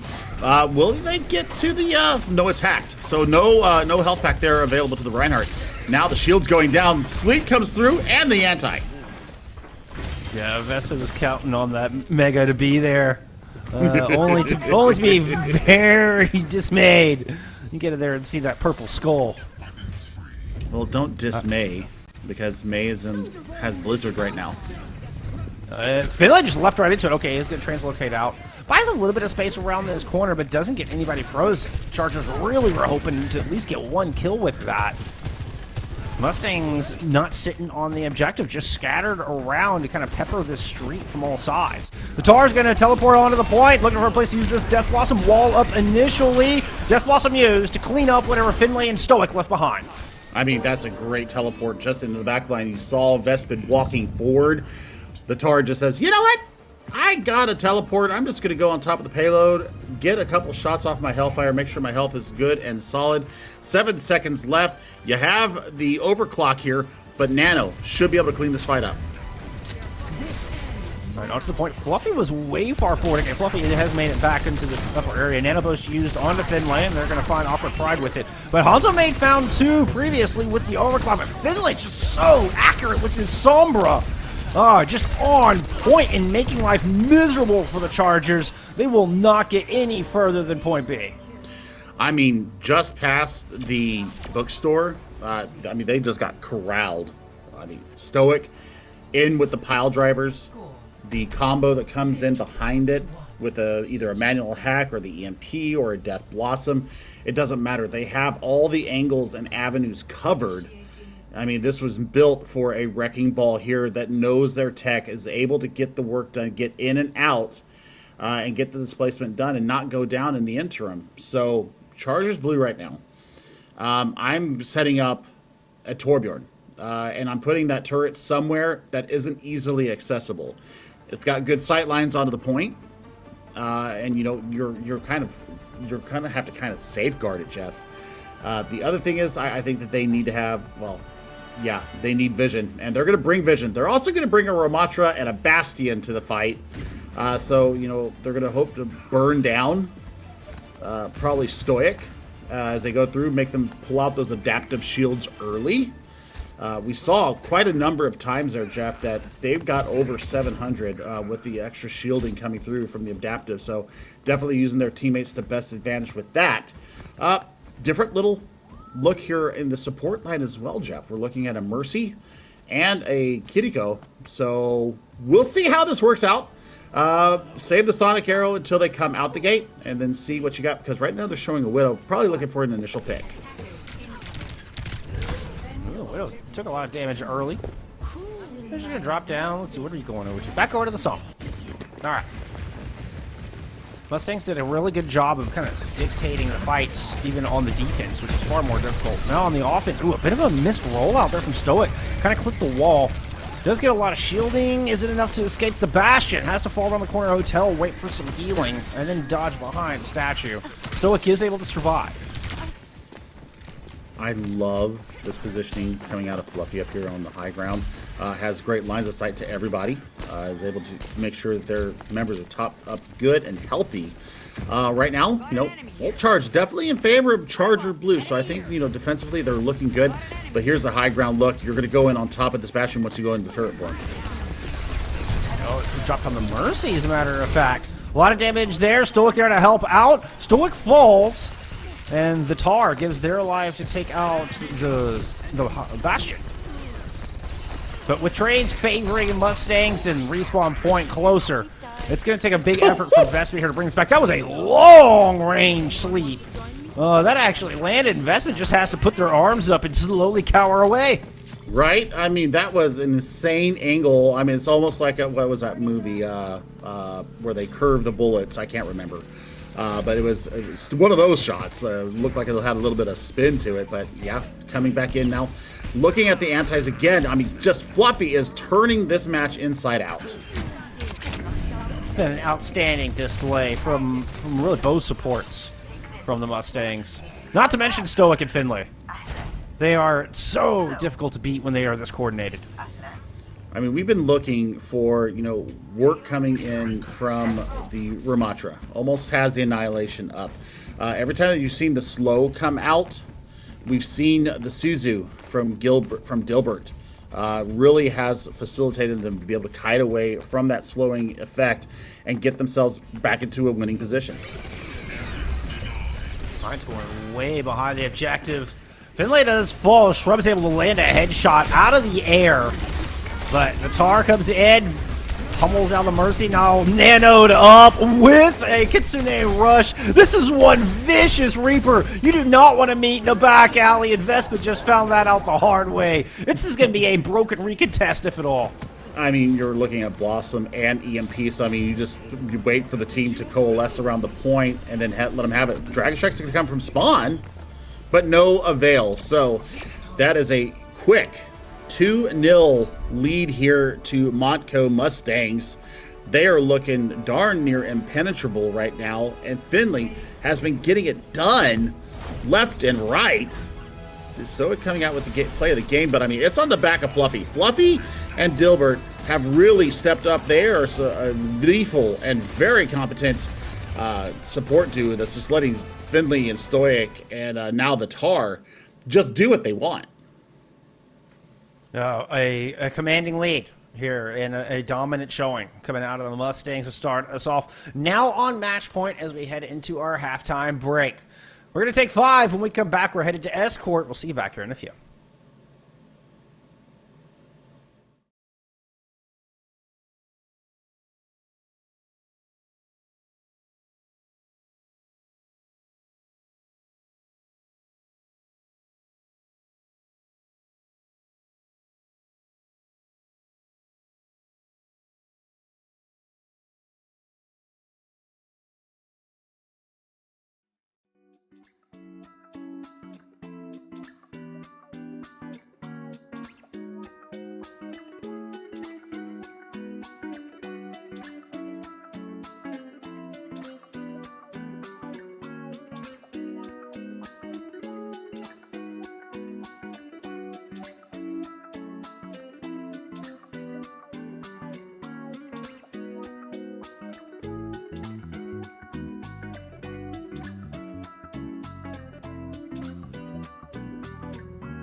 Dominant performance coming out of the Mustangs as they're able to take 2 maps in a row. It was competitive there on Lijiang Tower, a little bit back and forth. Kings Row, a big stop there on point B, made it a short trip for the Mustangs through the streets of England to pick up their second map win. How do you solve a problem like the Sombra? Right now, they just don't have an answer for it. And the combos that are going in, that's what's really doing them in. That and the fact that Fluffy is just landing massive anti-nades anytime they see a corridor for them to lob one in. They're going Kobe on it and getting all the maximum value out of it, and they're just cleaning up on the back of it. So I think for UAH right now, they just need to either get somebody on Fluffy and take them out of their comfort zone, or they need to take care of Finley on the Sombra. You know, once again, using the Sonic Arrow. I think that Hanzo was the right pick. You saw the 6th shot, even after being hacked. Still, you know, that's an incredible shot. Our observer was talking about that. Hippie was talking about the shot, how sick it was. But still, you know, they've got these issues to deal with. I think taking Fluffy out of their comfort zone probably should be their number one way to go right now, Jeff. I think that, you know, Fluffy has just really been uncontested for the majority of this series. Yeah, and we do have our map choices and Mustangs banned out our newest escort map in Shambhala Monastery. Dorado was chosen by the Chargers to be the spot where they can start their reverse sweep, where they can claw their way back into this series. Man, the ball is such a good tank here on Dorado, other than inside the plant. Man, I would be. It's a very daunting task for them now. Vespid showing us maybe a little something different here. I don't mind that in the least. Shrub, you know what? I don't hate that either. But Finley, you know, everybody's expecting the Sombra right now. Nah, we're going to bring out the Cyber Ninja, and Tartar, or the Tar, is going to bring out the Torbjorn. So Shrub is going to have their work cut out for them if they do decide to stay with this Sombra. You're going to have auto aim there from the turret, putting out consistent damage as well. So you've got a lot to deal with here. Stoic will be running through, maybe looking for dash and dash resets coming out of Finley. Then Fluffy and Dilbert, once again, are coming through in the same support heroes that we've seen all series long. No reason to change for them. Absolutely not. Gilbert and Fluffy have been spectacular. Hanzo main on the point, on a Bastion. I was so determined to call him Bastion main, but that is a different player out of EM. Hook off the top, and Stoic hacked as well. Put in some trouble, but not enough to really pause. Another nice hook from Vespid.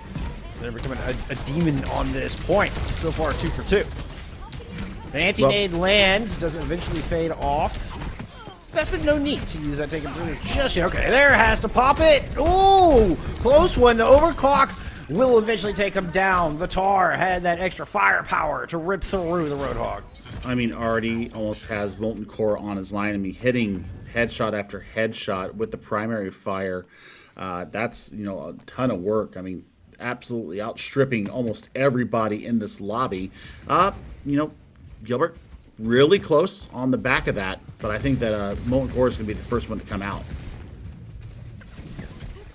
So dropping in. Oh, no, gets hacked out of the pile drive. Chargers are trying to focus down the Wrecking Ball, but a lot of shielding gained. It just buys enough time for the rest of the team to come through and clean up. Gilbert was at their spawn door just heaving in kunai after kunai and got a ton of value on the back of it and was really able to keep Finley up as well. The manual hacks are coming through good, but I mean, we see a swap now. We're going to see a lot more mobility. We're going to see Hanzo main going over to the Sombra, or I'm sorry, to the Sojourn, and Shrub is going to bring the Echo out here. So, man, I'm not sure about this pick because with the turret, you're going to have to focus it down and get it out of the way in a hurry. Best pick going up top. There's the Suzuki protected nanobush used onto the Tar. They're going to throw out Molten Core both high and low ground. But Shrub swap coming in handy already. Investment's going to finish off the Cyber Ninja. So Chargers finally able to get some ground. as they take care of the tar and move this truck a little further forward. Yeah, this is great swaps coming out from the Chargers. Definitely something that we haven't seen out of them. We've got a hit scan plus burst damage coming through for Shrub. So Stoic is going to contest as long as they can. Gets the adaptive shielding up. This is going to have to be a very quick recontest for them. Otherwise, it's point A for the Chargers. Vespid's able to at least take one of them out of the equation. One of the recontesters.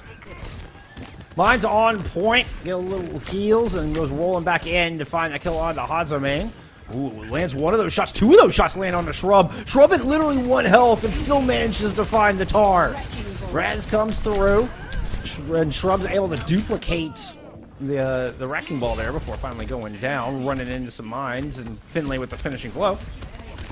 Finlay on the outside, gets healed up from Gilbert. Excuse me, that was Fluffy on the outside. Finlay's on the inside. Able to get that kill onto the Mercy. Turn up the wall, has Blade ready to go. And Mustang's doing a good job with this push and pull. It makes it so difficult for the Chargers to lock anybody down. Now with Kitsune Rush at their back, they're forcing a full retreat. Dragon Blade ready to go. Nano 16% off. Now, big thing for Chargers right now. They're going to have overclock. So Tar and Fluffy are really going to have to watch their heads here. But I think the Nano Blade should clean it at this point in less than 30 seconds, Jeff. There goes the blade. The Nano applied. He's looking for the Mercy, but they valked out, so they settle for the Hanzo main instead.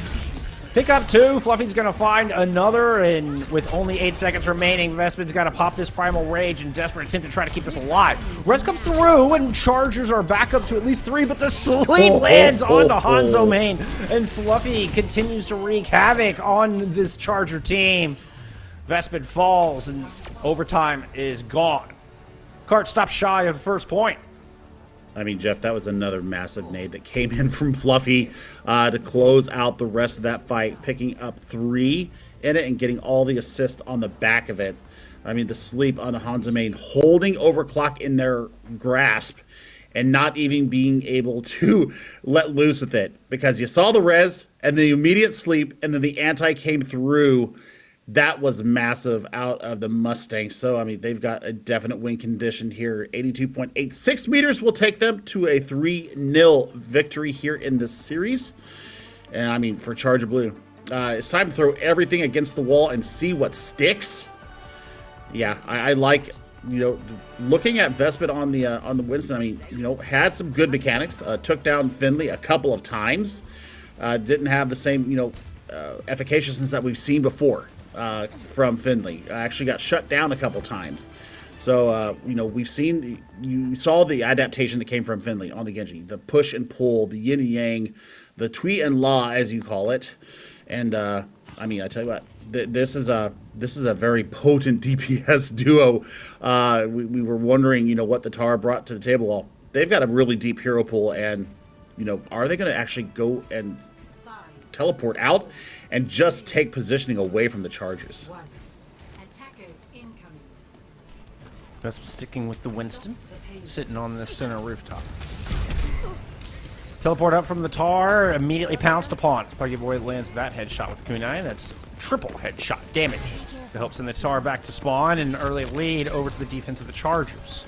Mustangs aren't too dismayed as they're going to stay down low, but now they've lost Fluffy as well. So this high ground defense, so far so good in the opening 30 seconds. Well, I mean, this is what's required. They're going to have to make at least 4 holds here to try and keep themselves through. Now, Stoic going to get that roll through and build up more ult charge. Was hoping to knock somebody down to the low ground, but was not able to do so. Vespid drops down, uses the bubble, trying to block off the heals from the back, but Stoic just rolls past it, and Vespid has to just bail on that. So now Stoic is going to go into the back line and try to accompany the Tar, and you can see them just collapse onto that low back. The Tar falls, though, and Mustangs are still struggling to attack this high ground. Vespid rolls all the way back up there for a little bit of safety, and both of our teams kind of retreating to their respective corners. Chargers up high, Mustangs going to go down low underneath the arch. Well, I mean, right now, the sleeps just aren't hitting. And Shrub is definitely hitting with his primary fire, and there's a big sleep, though, and anti on top of it. He got out. He got out.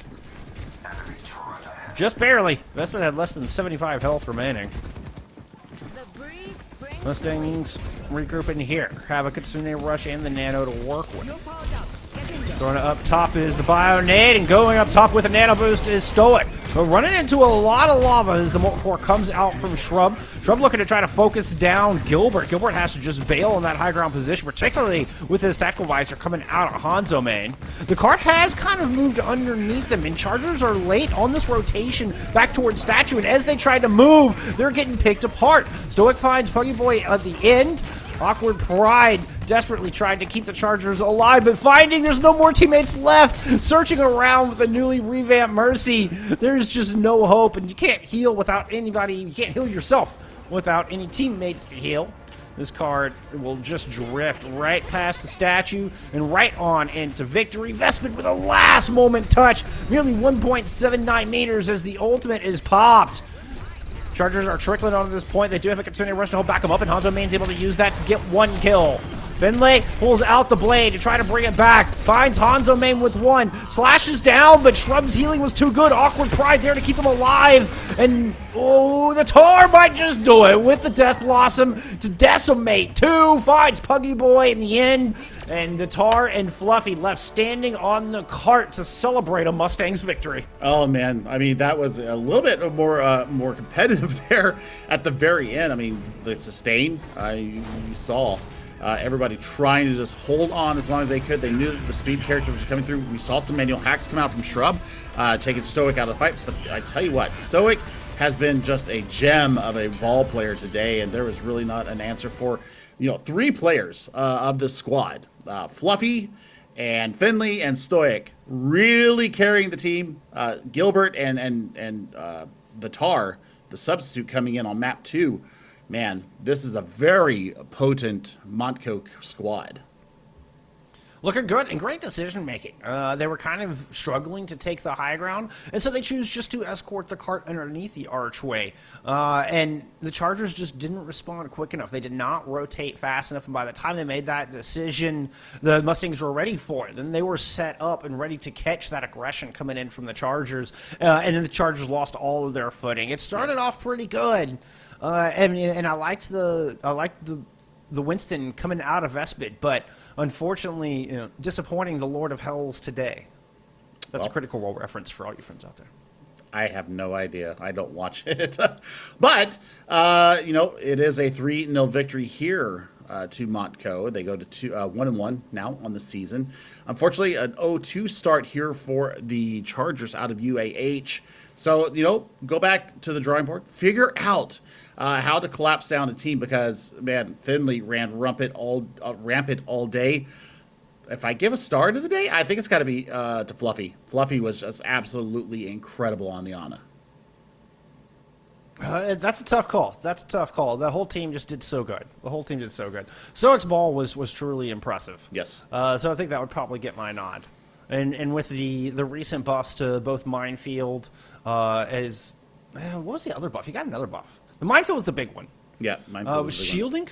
He shielding. got his health converted to shielding. That's what it was. Yep. Yes. Both those buffs, Stoic using them to maximum effect. But that is going to conclude our second match of the day. We do have one more match coming up on this channel. After our break, we're going to have Southwestern Oklahoma State University taking on Western Colorado University. We're also going to pass the baton of the casting over to Soav and Jungle God. Yeah, I actually attended. It was Western State back in the day when I attended there before I went to the Navy. I attended there for a semester, did a little bit of extracurricular college work before I deployed out to basic training. So it sits at about 9,000 feet. And it's absolutely gorgeous. So I'm going to be watching that. And Soav and Jungle God are going to take us through that. Yeah, so y'all stick around. We'll have more Overwatch coming up at you here after a short break.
Ladies and gentlemen, boys and girls, friends and family beyond the binary, hello and welcome to NECC Overwatch. My name is Warren Jungle God Hammond, and tonight joined on the mic by Soav. How are you doing today? It's always good to be back here. It's another beautiful Thursday night for Overwatch, and we're gonna close out this with a fun one. I know we've got Southwest Oklahoma State University and Western Colorado University coming in. Southwest coming in off a loss, and Western Colorado coming in off a win. So a tale of two teams in a way. One looking for their win and to keep themselves on a good start to the season, and the other one just looking to extend some good work they've already put in. So with knowledge that both of these teams are looking pretty happy with the meta, I can't imagine this is going to be anything less than a good match. I think you're absolutely right. Both of these teams really enjoy the dive style compositions. But each of them plays it a little bit differently, right? We have on one side Western Colorado University, which really likes to play it slow, right? They play patient, right? They're going to wait for their opponents to make a mistake, pounce, and delete whoever they can. Whereas on the other side, Southwest Oklahoma, they're actually, what I would say is they're a lot more flexible, right? They're a lot more adaptable in their play style. So I'm going to be looking to them to see, like, okay, how do they respond after the first couple of fights, right? To see, like, if they make adjustments or if they feel like what they're doing is going to work. Yeah, and especially given that one is, like, both of these teams are very flexible and kind of could probably be playing a bit more passively. I really do expect to see the quality from both of these teams and all these players come out across both teams, because no one can really afford to make a mistake if you know it's going to be capitalized on, or if you know that your matchup just isn't great. Those are both things that can be capitalized on very easy. They can, absolutely. And one person that I'm going to be looking at, I'm going to have my eyes on a lot in this match to see, like, how consistent they can be, is going to be NECC, right? Because they're the Anna coming out here for Colorado, Western Colorado University, because they're going to have a couple of great targets, I think. This is a team that really likes to use the Winston Reaper dive, so both of those are fantastic nano targets. In addition, you know, if you've got a strong Anna on your team, you know they're going to be hitting these biotic grenades as well. So that says to me that a big part of Southwest Oklahoma's plan might need to be having a Kiriko in the mix so that you've got that Suzu. Well, why don't we check out who is going to be coming in from Southwest Oklahoma, who they're bringing in. They've got Kiro, Virus, Orbital, Sundara, and Max Witherman. So, like you said, we do expect to see them play a little bit more differently. This is the more flexible squad, and this squad also is two teams deep. So there's a lot of flexibility, not just with the roster itself, but probably within these players. This may be just kind of the players who are more used to or suited to the comp. I don't really know. I do kind of actually expect Southwest Oklahoma to really come in and maybe dig into that bench if they need to. And, you know, they don't even necessarily need to dig too far into the bench either, because one of their standout players is Virus, that sophomore, who is one of their biggest flex players. They're going to start out most likely on their hit scan, right? That's kind of their preferred role, where at least the team likes to have them, but they can absolutely swap to tanks. So if they see an opportunity where maybe a little bit better matchup could be utilized using the hero pool of Virus, they might see time in place of Orbital. But you're absolutely right. I mean, this roster is so deep for Southwest Oklahoma. Yeah, let's check out what's going on with Western Colorado there, because we already talked about one of these players, but we've got Nononana, Luskus, Megusaka, Ultra Kook, and Zaru. And Megusaka was the one we were highlighting earlier. And this is going to be something, like you said, I'm going to be keeping an eye on. With Megu playing an Ana and that being the preferred hero, that is a very diveable target. That is a very, very easy first pick for some of these dive heroes. So really, the way they protect Megusaka and continue to get value will be so important for this WCU Crimson team. I really do expect that the teamwork will be there for them if they want to survive this coming onslaught. As do I, because again, I think that that kind of highlights the way that they like to play, right? They're very patient. They're going to wait for those mistakes to make. So that's going to mean that they're going to be very aware if Megusaka gets dove, right? They're going to be able to respond, peel in order to help them out and make sure that they're going to be safe. Another thing that I think is really cool to note is two of these standout players, right, from each side. Megusaka is a freshman, right? So Western Colorado University, they look to have a lot of time with this player, as does Southwest Oklahoma and Virus, right? Just a sophomore over there. So love to see these younger players coming in and making a big impact on these squads. And not to mention the younger players, but I also expect to see these older players kind of come in and help lead and guide that.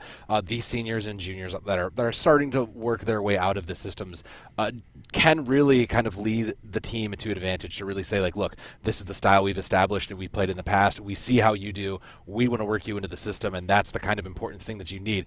But all those things considered, we are starting off on map 1 here, and it's everybody's favorite. We love to joke about it, but it's Lijiang Tower. I don't know that I need to say a lot about it.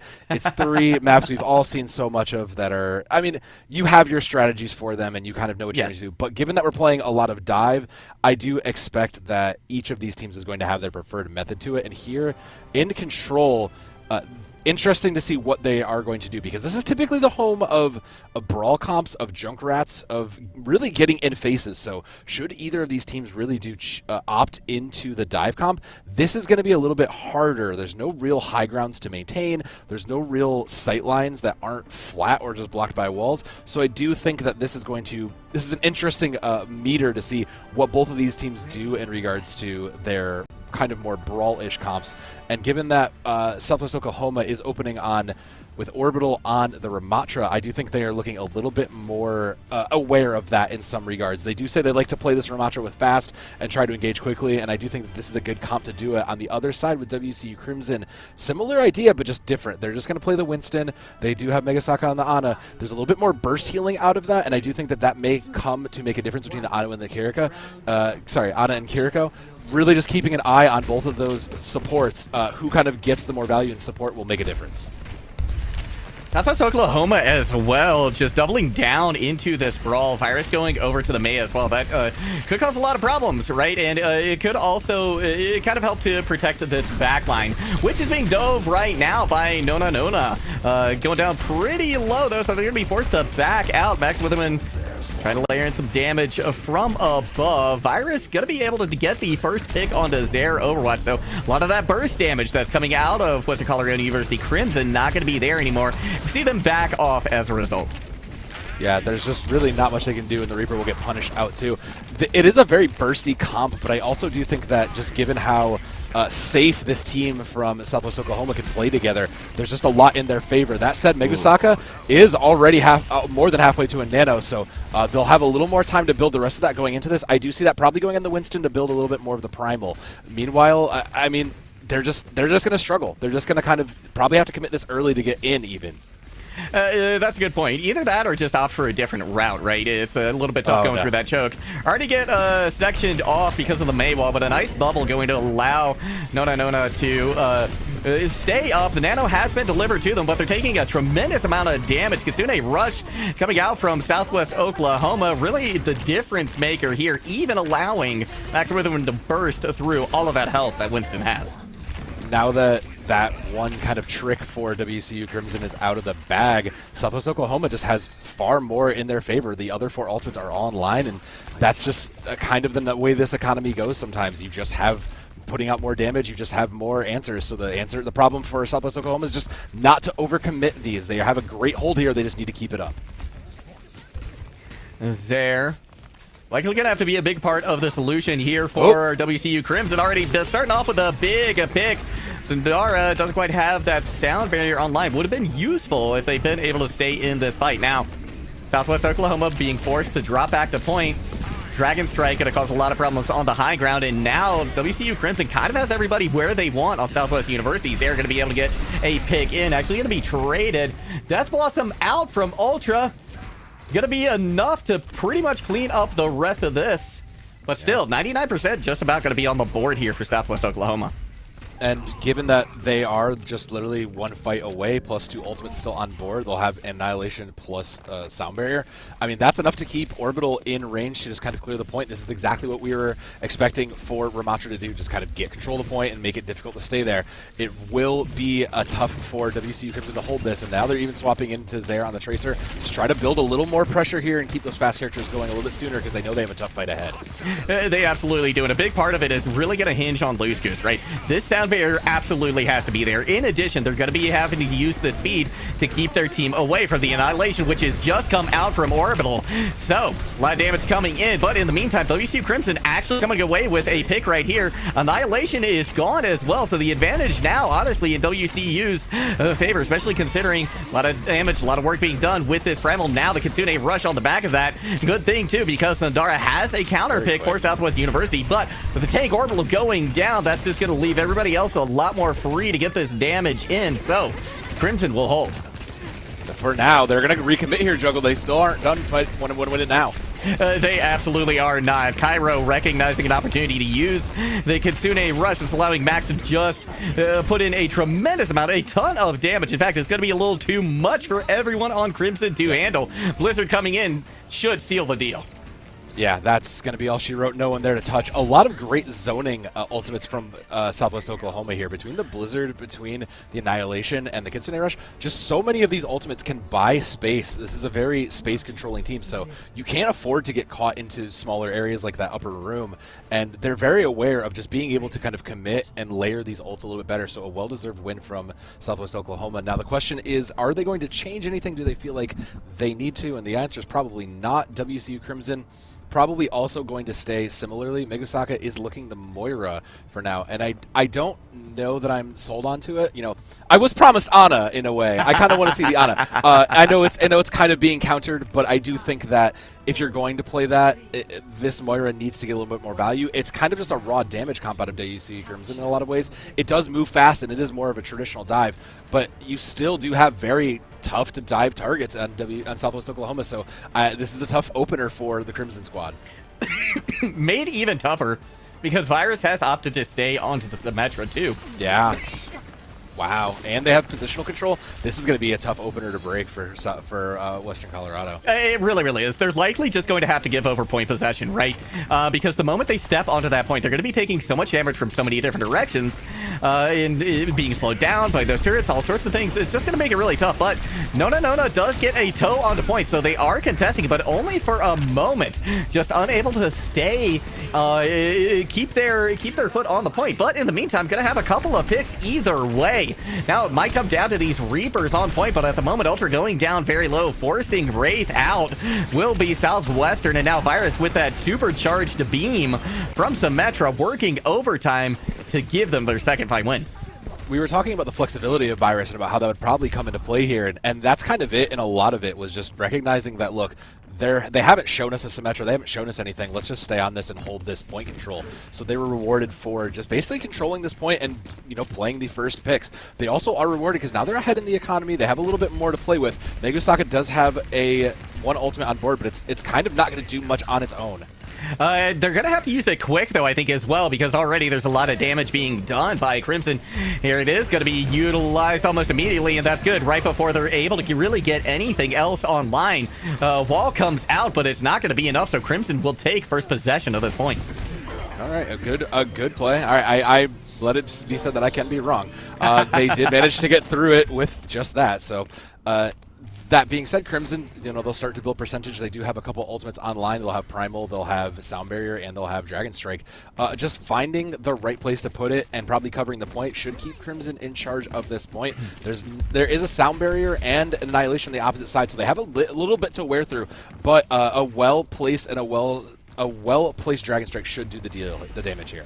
Especially considering that Southwest University is staying very grouped up on this composition, right? So they can find a way to corral them all into a specific place. Could be pretty devastating. But Max Witherman going to strike first with the Death Blossom on point. Clearly, Crimson wasn't aware of the flank, wasn't expecting it. There were 4 players in White Room.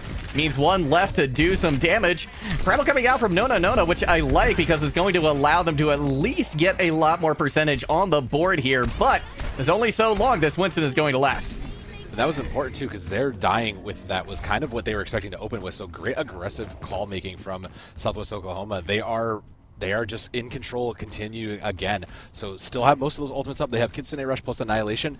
Either one of those on its own should be enough to hold it out, but they will probably need to commit both of those. There's Crimson has begun to kind of build their ultimates up. Sound Barrier at 3 on their side. So just playing and layering these out correctly or throwing them together will be important. I like this early Kitsune Rush because it's recognizing that the Death Blossom great is purple. here. Big, absolutely massive bubble, and as well the Dragon Strike coming through for Crimson is absolutely huge. Orbital very, very low, but getting pocketed here by Cairo now, causing a lot of problems. 95% on the board. We've got Nona jumping into the backline, seeing if they could just keep a little presence on the point. In the meanwhile, Xerath able to get a pick. Lucio going down very low. Sundara actually does get healed back up to where they need to be. Somebody's gonna have to touch point though, and that's gonna be a hard thing to do considering Orbital is in the Menos form right now, able to get a couple of picks. Crimson, best they can hope to do, I think, here is touch. Ooh, big pulse bomb, yeah. It's those kind of last-minute heroics just unfortunately weren't enough. And Southwest Oklahoma just take that in a pretty commanding fashion, just showing that they commanded the space there. Not only just the space of the point, but also just the space in around them, too. Max coming in, and this is probably that flank we were looking at, and we kind of caught there in a minute. Yeah, just after it. He did clean up all 5, I believe. It didn't say anything about it, but I do believe Max was pretty much the one-man cleanup crew here. And that kind of speaks, I think, to Southwest Oklahoma's just kind of team play in a lot of ways, right? Just they know they have this team that stays together. They know this is a very brawly, kind of quick-moving comp. But if you aren't paying attention, someone like the Reaper can get in, make some space, and catch you out if you're too busy watching the bigger threat of the tank. So Southwest Oklahoma will take Li Jiang, and like I said, in a pretty commanding fashion. I do think going into different maps, though, we may not see the Ramatra as much, given just the verticality of some of these future maps to come. Yeah, and that verticality as well. Honestly, it would play to either of these teams, right? They both like the dive, right? So even if we do go somewhere that's a little more vertical, kind of plays into that, right? You might be thinking initially that Western Colorado University, maybe that's going to be a boon for them. But honestly, I think Southwest Oklahoma is going to be able to respond in kind, especially considering the kind of flexibility we've already seen, especially with Virus. Yeah, considering how well Virus really was very flexible there, and in a lot of ways, some key elements of that between the Symmetra, some of those flexes that we saw out of them, it was just very important. And again, the flexibility of that team as well. We saw come across multiple flex supports as well. So that flexibility of that Southwest Oklahoma team was very good. Now, my question to that is, we were expecting Western Colorado to come in and be a little bit more prepared on this dive. They never really got the chance to dive. That's kind of my thought about this. They never really got the chance to engage. Most of the engagements were taken by Southwest Oklahoma. They were really pressing the issue, and that was a lot of the reason they found their success. Early Kitsune rushes, early ultimates that really found the value and just kind of caught Western Colorado off guard, really did set the pace of the game. So now that Western Colorado has pick of map, I do expect them to see something that maybe they can get a little more control of, something that changes the pace of it. And I mean, I was going to say we are probably going to Kings Row, and it looks like I will be wrong here. Yeah. Blizzard World actually might be the location that we're going to see next. If what I'm seeing from Prod, that is going to be correct. So heading into Blizzard World, it isn't necessarily the first map that comes to mind when I think about High Ground, which again I think is what Western Colorado wants to play into, right? Because I think they also want to get Southwest Oklahoma off of this brawl-based composition, right, or this ram dive or whatever you want to call it, right? I agree. Because I agree with what you said, right? It didn't really seem like Western Colorado had too many opportunities to dive, right? No, they really didn't. And part of it was I think they were just playing that Winston-based composition more as a brawl, right? Yeah, agree. So sure, this might be an opportunity to see it, but it doesn't scream dive to me either. There are a couple points, especially on this, like point A, not so much the capture point segment. Not incredibly. There is that main high ground on the right, but you can kind of just play around that. Point B, that streets phase, will definitely command the high ground. So that's where I really see these kind of brawl teams, these kind of dive teams really come into play. The question I think that now I'm coming into this is, who really scrimmed this was my question mark, because I don't think a lot of teams really might have wanted to play this. I do think that also this really does, this is a big open map for something like ball, and considering we know that Southwest Oklahoma does like to play ball comps as their dive of choice, this does work in their favor. It's very easy to just run ball past the kind of setup point and just create some chaos in the background. WCU looking like they're going to start with what is probably their default comp, and I don't think that's a bad choice. It didn't look bad. They just kind of never really got it. And now that Southwest Oklahoma has kind of exited, they're opting into a more stable Sigma comp. I do think all these pieces are very good. I do think the concern I have is that Max now has to play a little bit more passive to kind of protect Orbital, because while Orbital has a couple eats in that Sigma and a little bit more to defend himself, I don't think he can take these kind of aggressive plays that he really did on those initial plays. So I'm going to be keeping an eye on Max and where he ends up on these adventures too. I think part of that as well is the fact that that's going to allow Nona to get more value as the Winston, right? Because without Max putting a lot of pressure into the Scientist, they're going to be able to dive that backline a whole lot more, right? So I think a lot of it's going to come on to Cairo to make sure that they hit their sleeps. And like you said, Max just playing a little more passive, just playing back, making sure that their Ana is protected. Yeah, I mean, they'll just give up the high ground here, which is the right choice. They had the sensation that it was coming. Now they're just kind of pushing the issue, though. They just kind of gave up the space for free, and now there's still no real engagement. Crimson just trying to find when is the right time, waiting the resources out, and that time is now. Right, and a big boop coming out as well to keep Nona off of that high ground. Max going down low, but an excellently placed nade. Gonna take Loose Goose out of the equation. So WCU Crimson really having to fight from behind at this point. Gonna get a counter pick, actually a couple of them coming in, but it's gonna be 3 players on point still for Southwest Oklahoma. And with the res coming in, point will remain theirs. It will for now. Megasaka never, again, really contested, but that was just kind of the positioning they had, so as they get chased out, I'm still looking. Megasaka did manage to win in regards to the Nano race, and that was the Junkrat we just saw there. Max just realizing, look, we're just going to get dove. We do need to play more defensively. This is a great answer to the Winston and this dive comp. I do like it. It's very risky, and pair that in with going their way.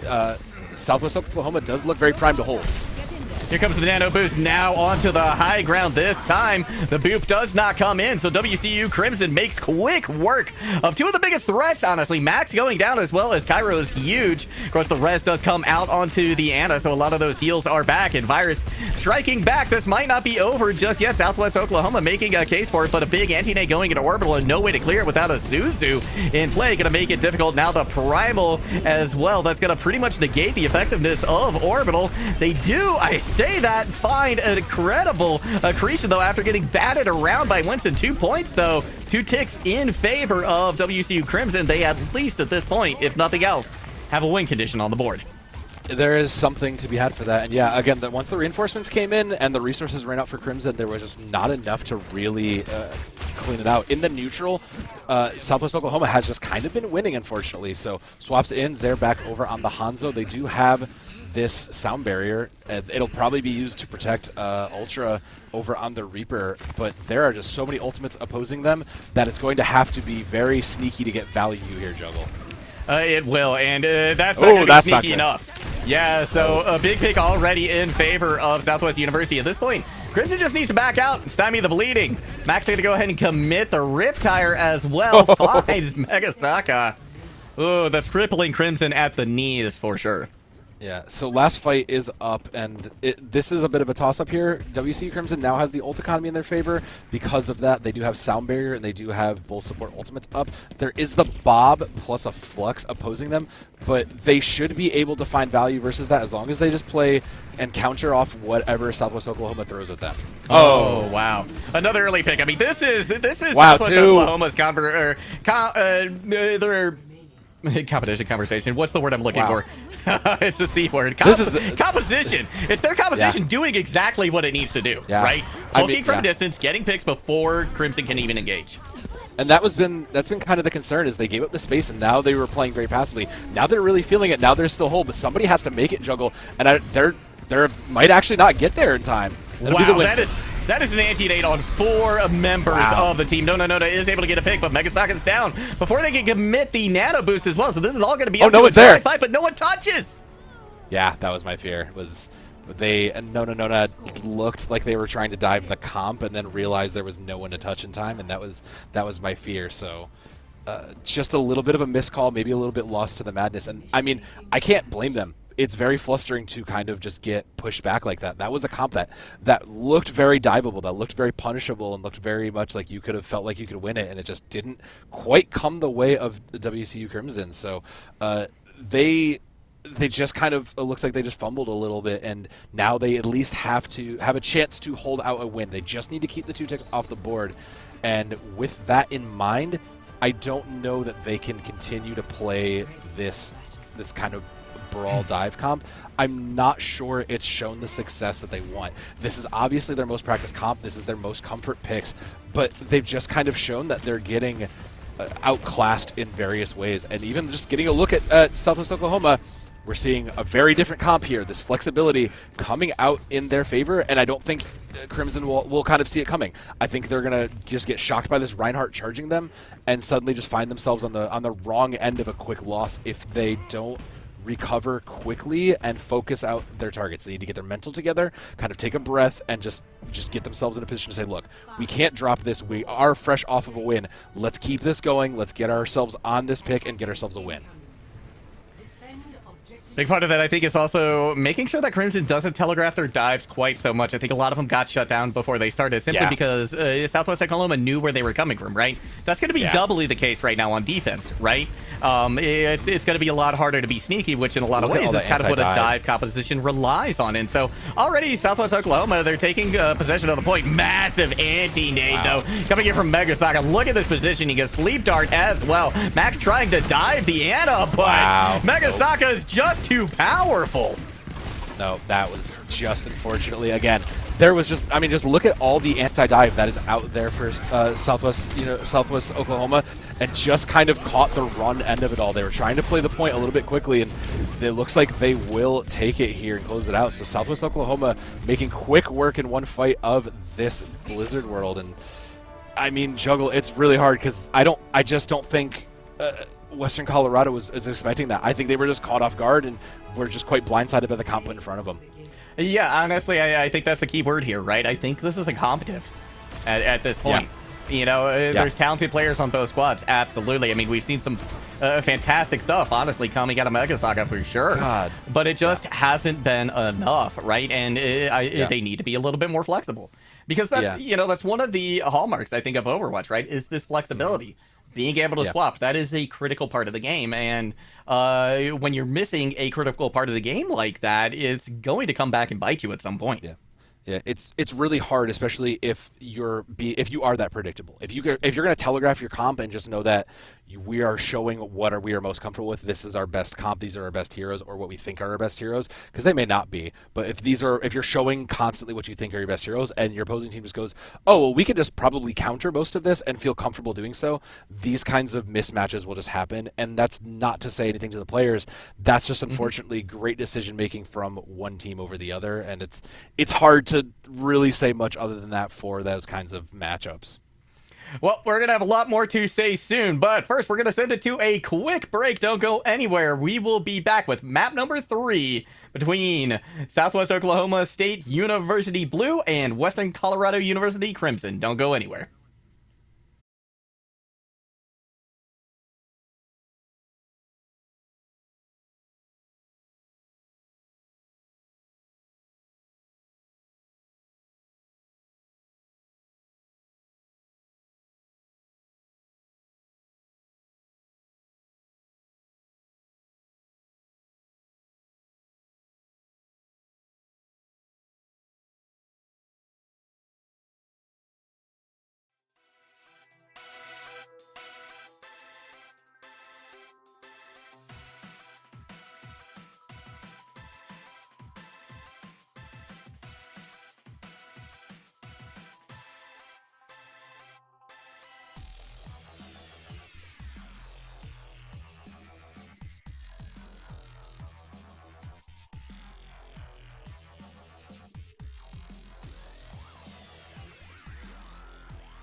We are back. If you are just joining us, my name Warren Jungle God Hammond. So evident, to my right, your left, we are 2 maps in this matchup between Southwest Oklahoma University, State University, and Western Colorado University. And right now, Western Colorado, they've just been stymied every step of the way. I mean, Southwestern Oklahoma, honestly, is putting up a phenomenal showing.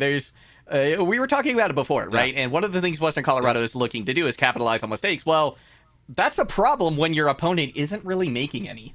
Yeah, and not even just not making many mistakes, because there are mistakes being made. No one's perfect. Sure. But the mistakes that are being made are covered by other things that just work in their advantage.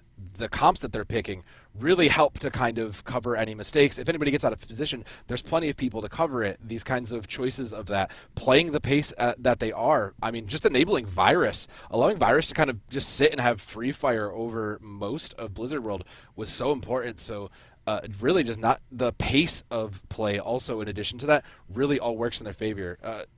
Western Colorado just needs to kind of find something that is going to give them a little bit more of an advantage here. And they're looking for Circuit Royale to do that.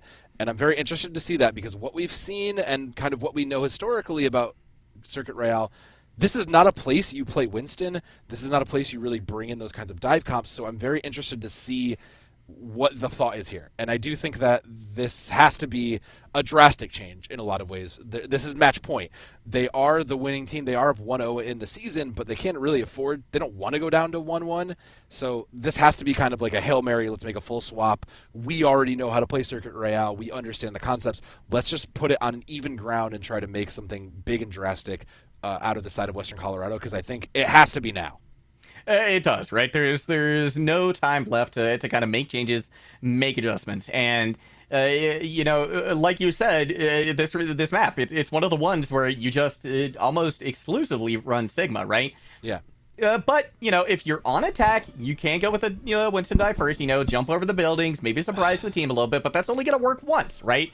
Then maybe if you're on defense, you've got this great, where we're looking right now, right? This enormous high ground that you can kind of stage from.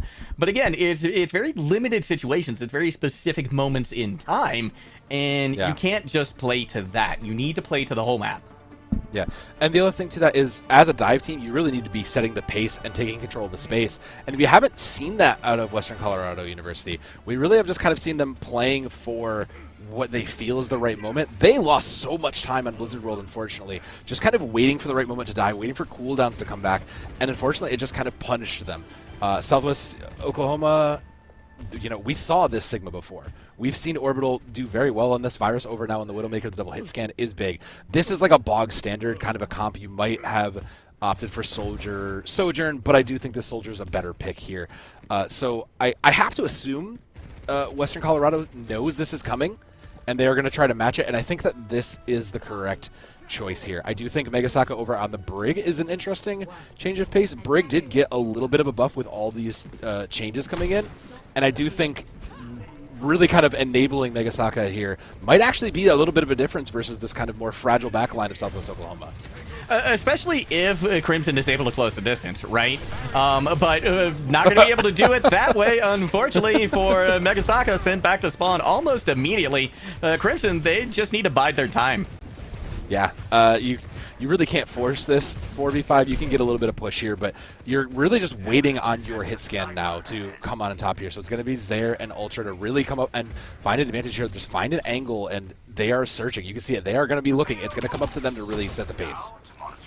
And Zaire does get spotted out by Max Witherman. Fires goes for the jump shot once again. Doesn't land this time, but well aware of exactly where Crimson is holding and what they're trying to do here. We do have a pause come in, so we're gonna try and take care of this as quickly as we can, as it looks like disconnect. Megasaka has DC'd, but before they DC'd, they did go over to Zenyatta, which I like that difference, right? Because if you don't do that, then Nona in that head-to-head matchup against Orbital is just going to be in a bad spot consistently because of that Discord. Yeah, and I do think it's just kind of the right thing to do to mirror here. You did see the Sojourn on one side also, so that now being the main difference does give you a little bit of things to consider. So Soldier's ult a little more just kind of press and go and kind of get value for free. Sojourn, you really do have to put in a little bit of work, so it is going to come down to the Sojourn player to make sure that they get the value now that these maps have kind of evened themselves out. But the other thing we got to shout out, Virus again, opening pick. Finding value immediately and just not really contested has been an important factor across all three of these games so far. It certainly has, and I mean that's again kind of where you start to wonder, like maybe we go dive, right? To see if we can just get into the backline and shut down Virus on the Widowmaker. But one thing we do know as well about Virus is that they are very, very flexible. So get them off Widowmaker. Who knows? They're gonna find somebody else great to play next. Yeah, I mean, the other problem to this is that, again, Western Colorado has just lost so much time here where they're already down to a little under 3 minutes. That was already a minute or two off the bank, so they need to play a little bit more aggressively here and take some positioning so they can find the openings for their hit scans and their ranges to hit, and that's not an opening they want. No, it's not, but they have taken more aggressive positioning. Zera going down, her being in spawn, that's definitely not a good thing. It's going to allow Virus to get a lot more done here, but Discord Orb will push them back. Megasaka going down, however, I don't think that's something that you can really recover from, and we see WC Crimson recognizing that and kiting away. Yeah, they know they can't push there. They know there's not much they can do. So it'll, again, hold here. There's still a couple fights left. And now that ultimates are coming online, Southwest Oklahoma does have Trance up first, and that is way bigger. There isn't really much to continue, and that's a great opening pick. That's just more time off the clock. Southwest Oklahoma just primed to continue to hold here. They are, and Zare taking out Cairo, that's huge. Her getting that headshot is huge. That's definitely going to relieve a lot of the pressure that's been put on Nona, and we can see already they're healed back to full, and now this cart is going to get a little bit of movement around the corner. I'm expecting Loose Goose to use this window pretty proactively pretty soon here. Virus already, though, on the high ground. They're going to be tough to dislodge, and oh my gosh, as soon as that window goes down, they're gone. Yeah, that was just prime time for that. So, I mean, fight's as good as over. There's not really much you can win with that. Now, Southwest Oklahoma, again, 3 ultimates on their board as they clean this up. 4, I'm sorry. It's tough. They just have the economy in the favor. They've been putting out more raw damage, and the numbers just continue to benefit them. Zare has been trying. Zare has looked great on that Widowmaker. She has been able to hit shots. She has been able to do some of the work, but it's just kind of become a problem of not capitalizing it. And again, Virus just finds their opposite before, like on the way out. This is last fight territory. All the ultimates are stacked for Southwest Oklahoma. There is not much that WCU can do here. They need something big out of one of these players. Zare recognizing that the Widow duel not going her way at the moment, swapping over to the Tracer. Virus once again, though, able to find Ultra right before they get the overclock on the line. Big Gravitic Flux coming in as well for Southwest Oklahoma. 30 seconds left to go. This final fight's going to be scuffed, if anything, for Western Crimson. It was an okay disengage. They still don't have everybody, but they need to get somebody there. Ultimates are coming online for them, but Southwest Oklahoma didn't spend anything to win that. They spent Flux. They still have everything else on board. WCU Crimson, now they have some answers. They just need to find any tool to break open this defense. And this card is in a terrible position because, exactly, Sundara, she pops the window, right? You have to stay on the card, but there's nowhere you can hide and not be in view of this window. Max using that window as well with the tag visor, just so much guaranteed damage. Gonna be a little bit of backup here because a lot of damage did come in, but everybody looking really low. Orbital actually going down here where WCU Crimson has an opportunity to turn this around. Virus seeing if they can turn things in their favor. Grapple shot dinks Megasaka, but they're able to get healed back up. However, that immortality field is gone. Still, they're trying to wait for the respawn to come in so that Orbital can put some pressure on point. Cairo actually diving in, playing the front lines. Zenyatta, almost not enough. We almost got them off of point. They will give up first. I do like Zare over to this Tracer. Great change, great pop-off in the last second. I think the difference here is that Zare now needs to commit the time and energy to just bothering this Widow. Nona also on the Doomfist, more for speed here. Don't know if they'll stay on it long-term, maybe just for the time being, but I do like Zare over on this Tracer. She has looked very good whenever she's been on it, and I think she just now needs to get back, and now that that kind of signal has been made, Virus will move to something a little more bursty. Some changes will come in, and I mean, they're giving up a lot of space here, so there's probably one fight before this closes out. The tools are in Crimson's favor. They have Window, they have Pulse Bomb. They're further along in Trance. This can work if they play proactively. This is interesting as well. We're seeing Sandara. She has opted to go over to the Brigitte as well. So a very greedy backline, going to be punished almost immediately. The window coming out from Luskus allows Nona a little more damage in. WCU Crimson cruising at the moment. And like you said, because they had to give up so much ground, probably not going to get a second shot at this. Oh, no. The question is, will this stop, though, Juggle? A lot of damage coming in from Virus. Still not quite enough. Point is going to be captured. So WC Crimson, they've got a second life here in a big way. Okay, this is big. This is a change they needed to weigh. I think a lot of these changes, they won without committing any ultimates, so it worked out in their favor, just winning it in the neutral. I think this is the changes they needed to come in, and Southwest Oklahoma wasn't ready for it. They are ready now, though. They have 3 ultimates up on board, including Trance, to add whatever needs to be ended here. So Crimson might be able to push a little bit further, but they will probably have the foot put down against them here. The 3 ultimates online now as well for Crimson. No, getting very close to the Gravitic Flux as well. Pulse Bomb is going to be a stick. Zare, though, takes herself out of the equation as well. Gyro Transcendence has been forced out, so SWU tried to push back pretty hard, and with Megasaka going down, that's going to signal the retreat from Crimson. Yeah, you're down your Trance. You kind of wanted that going into this, considering there is Visor on the other side if you're paying attention. It'll probably be a quick stall here, and they need to continue to get this. They need to block this Visor with Trance. They do have the ultimates for Crimson now, so they can continue to push again, but they need to make sure they time these right. The shield getting very low as well. No, gonna start things off with a Gravitic Flux. Ultra in the high ground, able to get a pick. The stick coming in onto Ultra. Are they gonna be able to survive long enough to get the counter pick onto Virus? Tried to duck and dodge as much as they can, but Melee will finish him off. Minute 20 left to go, and Crimson, dare I say, seems to have figured something out here. They seem to have adapted, and I, for one, love to see it. Yeah, I'm so glad they have. Sandera will find one on the way out. There is the rally. They are not done yet here, Juggle. No, they are not, especially considering Zare is down now. Ultra trying to get something done with the overclock, but honestly just forced to back off at this point and respect the rally. Yeah, that was kind of... It was a good use of it to just draw that space, and the changes will come through to try to put a last foot down here. Very bursty comp now in the window to kick it off here. This is their last stand, Juggle. It absolutely is. Crucial, though, is the fact that Orbital does have the Gravitic Flux. They're likely going to want to try and hold on to this as long as they can. You know, last chance, last case, worst case scenario, they use it to get a Sig 9 here. Virus does have the Deadeye as well, so they could use this proactively, pull everyone up in the air, and just make it easy to get those skulls. Yeah, I do like this rotation, though. This is Crimson using the map awareness very, very well. They recognized no one was playing from these higher angles, and now they just were free to capitalize on it. This should work, considering they have a little bit more time to build ultimates. They can capitalize on this now that they have a different angle to poke from. That was a nice anti-nade. That's actually going to slow down Crimson getting a lot of positioning that they wanted here. And that's going to be very important because they're going to have to win this completely dry at this point. We do get the contest onto point at the last moment. Deadeye is online now for Virus. Overtime clicking down, though. We get a touch at the last moment, but a huge Deadeye. That's going to seal the deal. Southwest Oklahoma will stop the card at the 11th hour.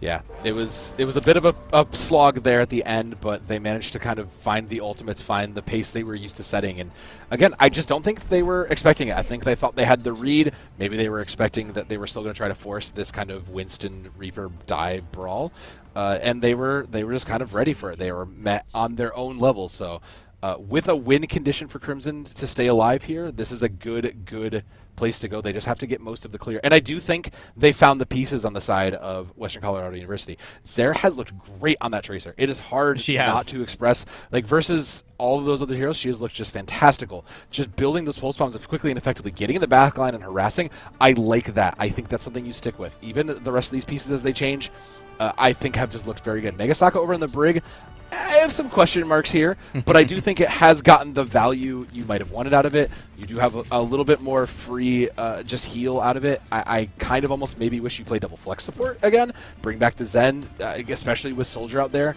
You do have a lot of value to be had, but I do think that this is a comp that gels for them. Now, the concern I have with this is they have no reason to change. This is a semi-predictable comp that you've seen before out of them. Does Southwest Oklahoma predict this and then play into that? And I think we're getting that. We're seeing the Genji Tracer. We're seeing more flanker-heavy play, and I expect to see Zen Bap in the backline too. So, okay. Well, Karo's going to go to the Ana. They're going to make that last-second change. I do think that this is a bit more of still a flank-heavy comp. Getting the Genji in the back to get more damage and to harass a little bit better is a new thing that's fresh here. So I do think that this has some potential to work and keep this push live. Ultracock going down pretty low right off the bat. Gonna get healed back up though. A little bit of Volt Charge over to their healers. Nona with a big pick to start things off. Max maybe taking a little too big of a flank there. But with the pick on the Virus now, it's flopping back and forth here. So neither team necessarily getting a big advantage, at least until now. Yeah, that was a great hold and great positioning. Just meeting them and not realizing they didn't have to give up space was a boon for WCU Crimson. So speaking of boons, they will be halfway to that Dragon Strike, and that's already pretty huge.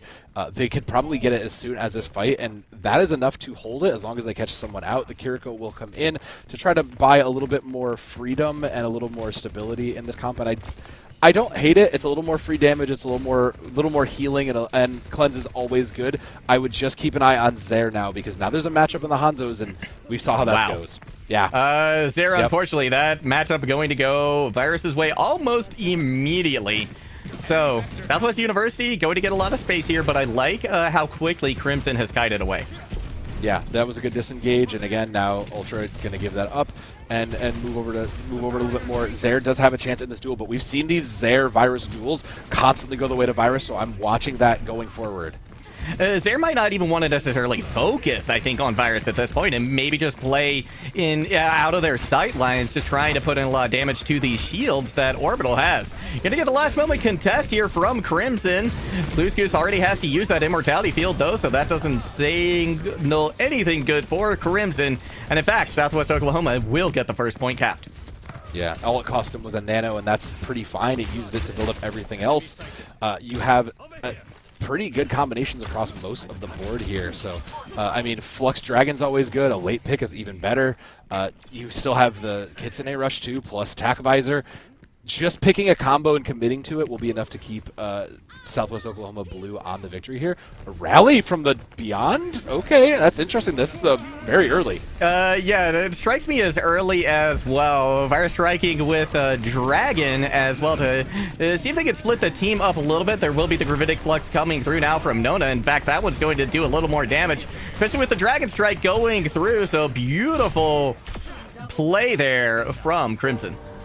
Well, we did want Crimson to take control of the game, right? We wanted them to set the pace, and that early rally going into fight with armor is one way to do it. So, you know, it was a little surprising maybe because we didn't see it exactly where it was placed, but it was the right call. The problem is now they don't have a lot on their side. There's a window versus a Kitsune Rush with Visor, so this is not looking good for Crimson to hold here, but I do think that with a few aggressive plays and control of the tempo, they can hold this.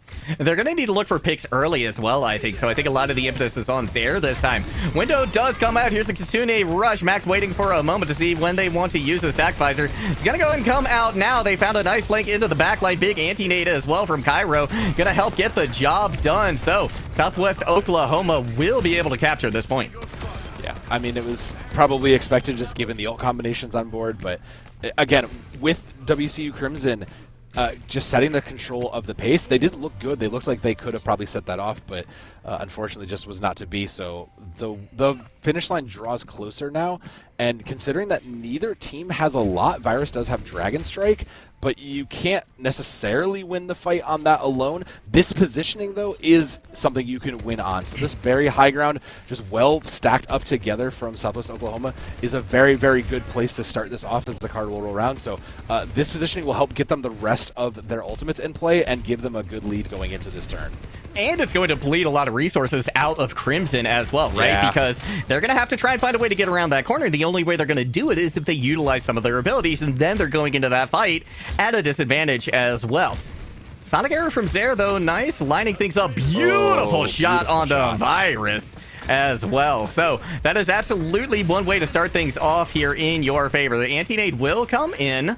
It's going to cause pause for a second, but what we need to see, I think, there from Crimson was more capitalization on those that's big 3. picks. That's a nasty Oh, nade. that's huge. Kiro just decides to put it. Kiro just decides that, no, I'm going to win this fight for them, and that's incredibly fine. Look, we can talk about ultimates all we want, but these still abilities, these anti-nades, still just win fights on their own, Juggle. They're still so big, and now with 3 ultimates in their bag, Southwest Oklahoma is just primed to close this out. They absolutely are, especially considering Orbital has this gravitic flux as well. They can stop people from getting to point if they need to. Here comes the gravitic flux, this time from Nona. It's going to be a nano committed to Orbital just to keep them alive. Max Witherman does a fall, but Varus strikes back, taking Zare out of the equation. Ultra getting ready to get that attack visor online, though, could spell trouble, especially considering Orbital doesn't have necessarily a whole lot of shield left. No, and those early picks worked in their favor, though. There is the time bank still for Southwest Oklahoma. Ooh, Virus finds 1, though.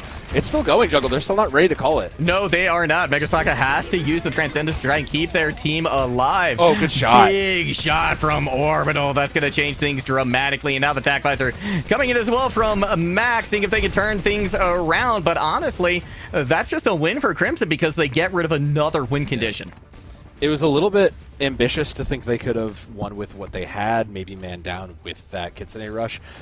They might have won that back just given the kind of state of play now, because Crimson now has ultimates on board. They'll have 3, and there's nothing really on the other side. The Junkrat is back, and Virus is well on their way to a Dragon Strike, but this is just going to cost a lot of time to build those ultimates to really set up an effective fight, and WCU Crimson has the tools to hold.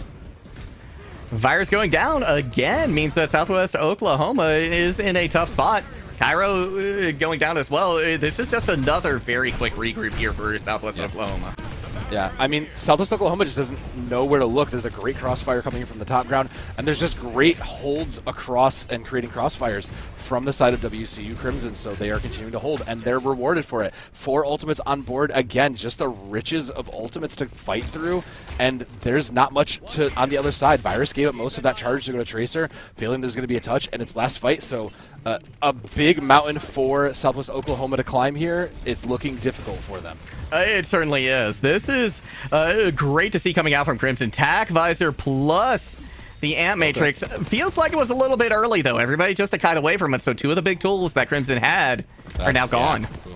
That might have been a little too soon there. That's a little unfortunate. Loose Goose falling also is not what they need. Yeah, it's really not. This flank from Virus getting a lot of work done for sure. It's pulling the attention of Ultra off of the point. In the meantime, Nona finding a big gravitic flux, but now SW smells blood in the water. They've got 3 picks. Somebody from Crimson going to have to touch almost immediately. I don't think anybody is left, despite a very valiant effort from Crimson. Ooh. Southwest Oklahoma State University Blue will get the win here tonight. Yeah. It was looking good, and it was a great, well-fought match for Southwest Oklahoma. Crimson had the tools to do it. It just kind of seems, again, in that 11th hour, we've kind of seen just like a miscommunication, a little bit of a miscall, or someone just kind of making a decision too early that didn't quite line up, and those kinds of small mistakes, unfortunately, just can snowball into something bigger. And that's kind of a story of these last 2 maps, right? Last-minute decisions kind of get called, communication drops a little bit, an ultimate gets used too early, someone isn't in the position they need to be in to touch point, and unfortunately just costs Crimson, who was up 1-0, now it sets them to 1-1. It does, but on the flip side, it does bring Southwestern Oklahoma State University up to 1-1, so they have to be feeling pretty good, especially after last week where they lost 0-3. So this is fantastic. Definitely going to be a big confidence booster, and I loved everything that I saw from them tonight.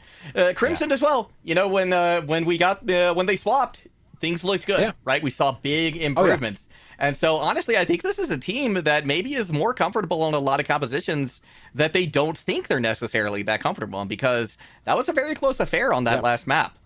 Yeah, I do think there's maybe even just a slight confidence issue. You know, it's Perhaps. it's very easy to just sit and say these are our best heroes. Let's play our best heroes that we can play, and let's just run it down. But trust yourself, you know, like when sometimes you know these comps, you know the Sigma comps that you're supposed to play on those. Sometimes when you run those back and you see success, you got to pay attention and think, maybe in the future we need to look towards more maps that do this. Maybe we need to consider these on other maps. And for Western Colorado University, I do think that there is a lot of growing to be had from this map, but also a lot of good successes to bring from it.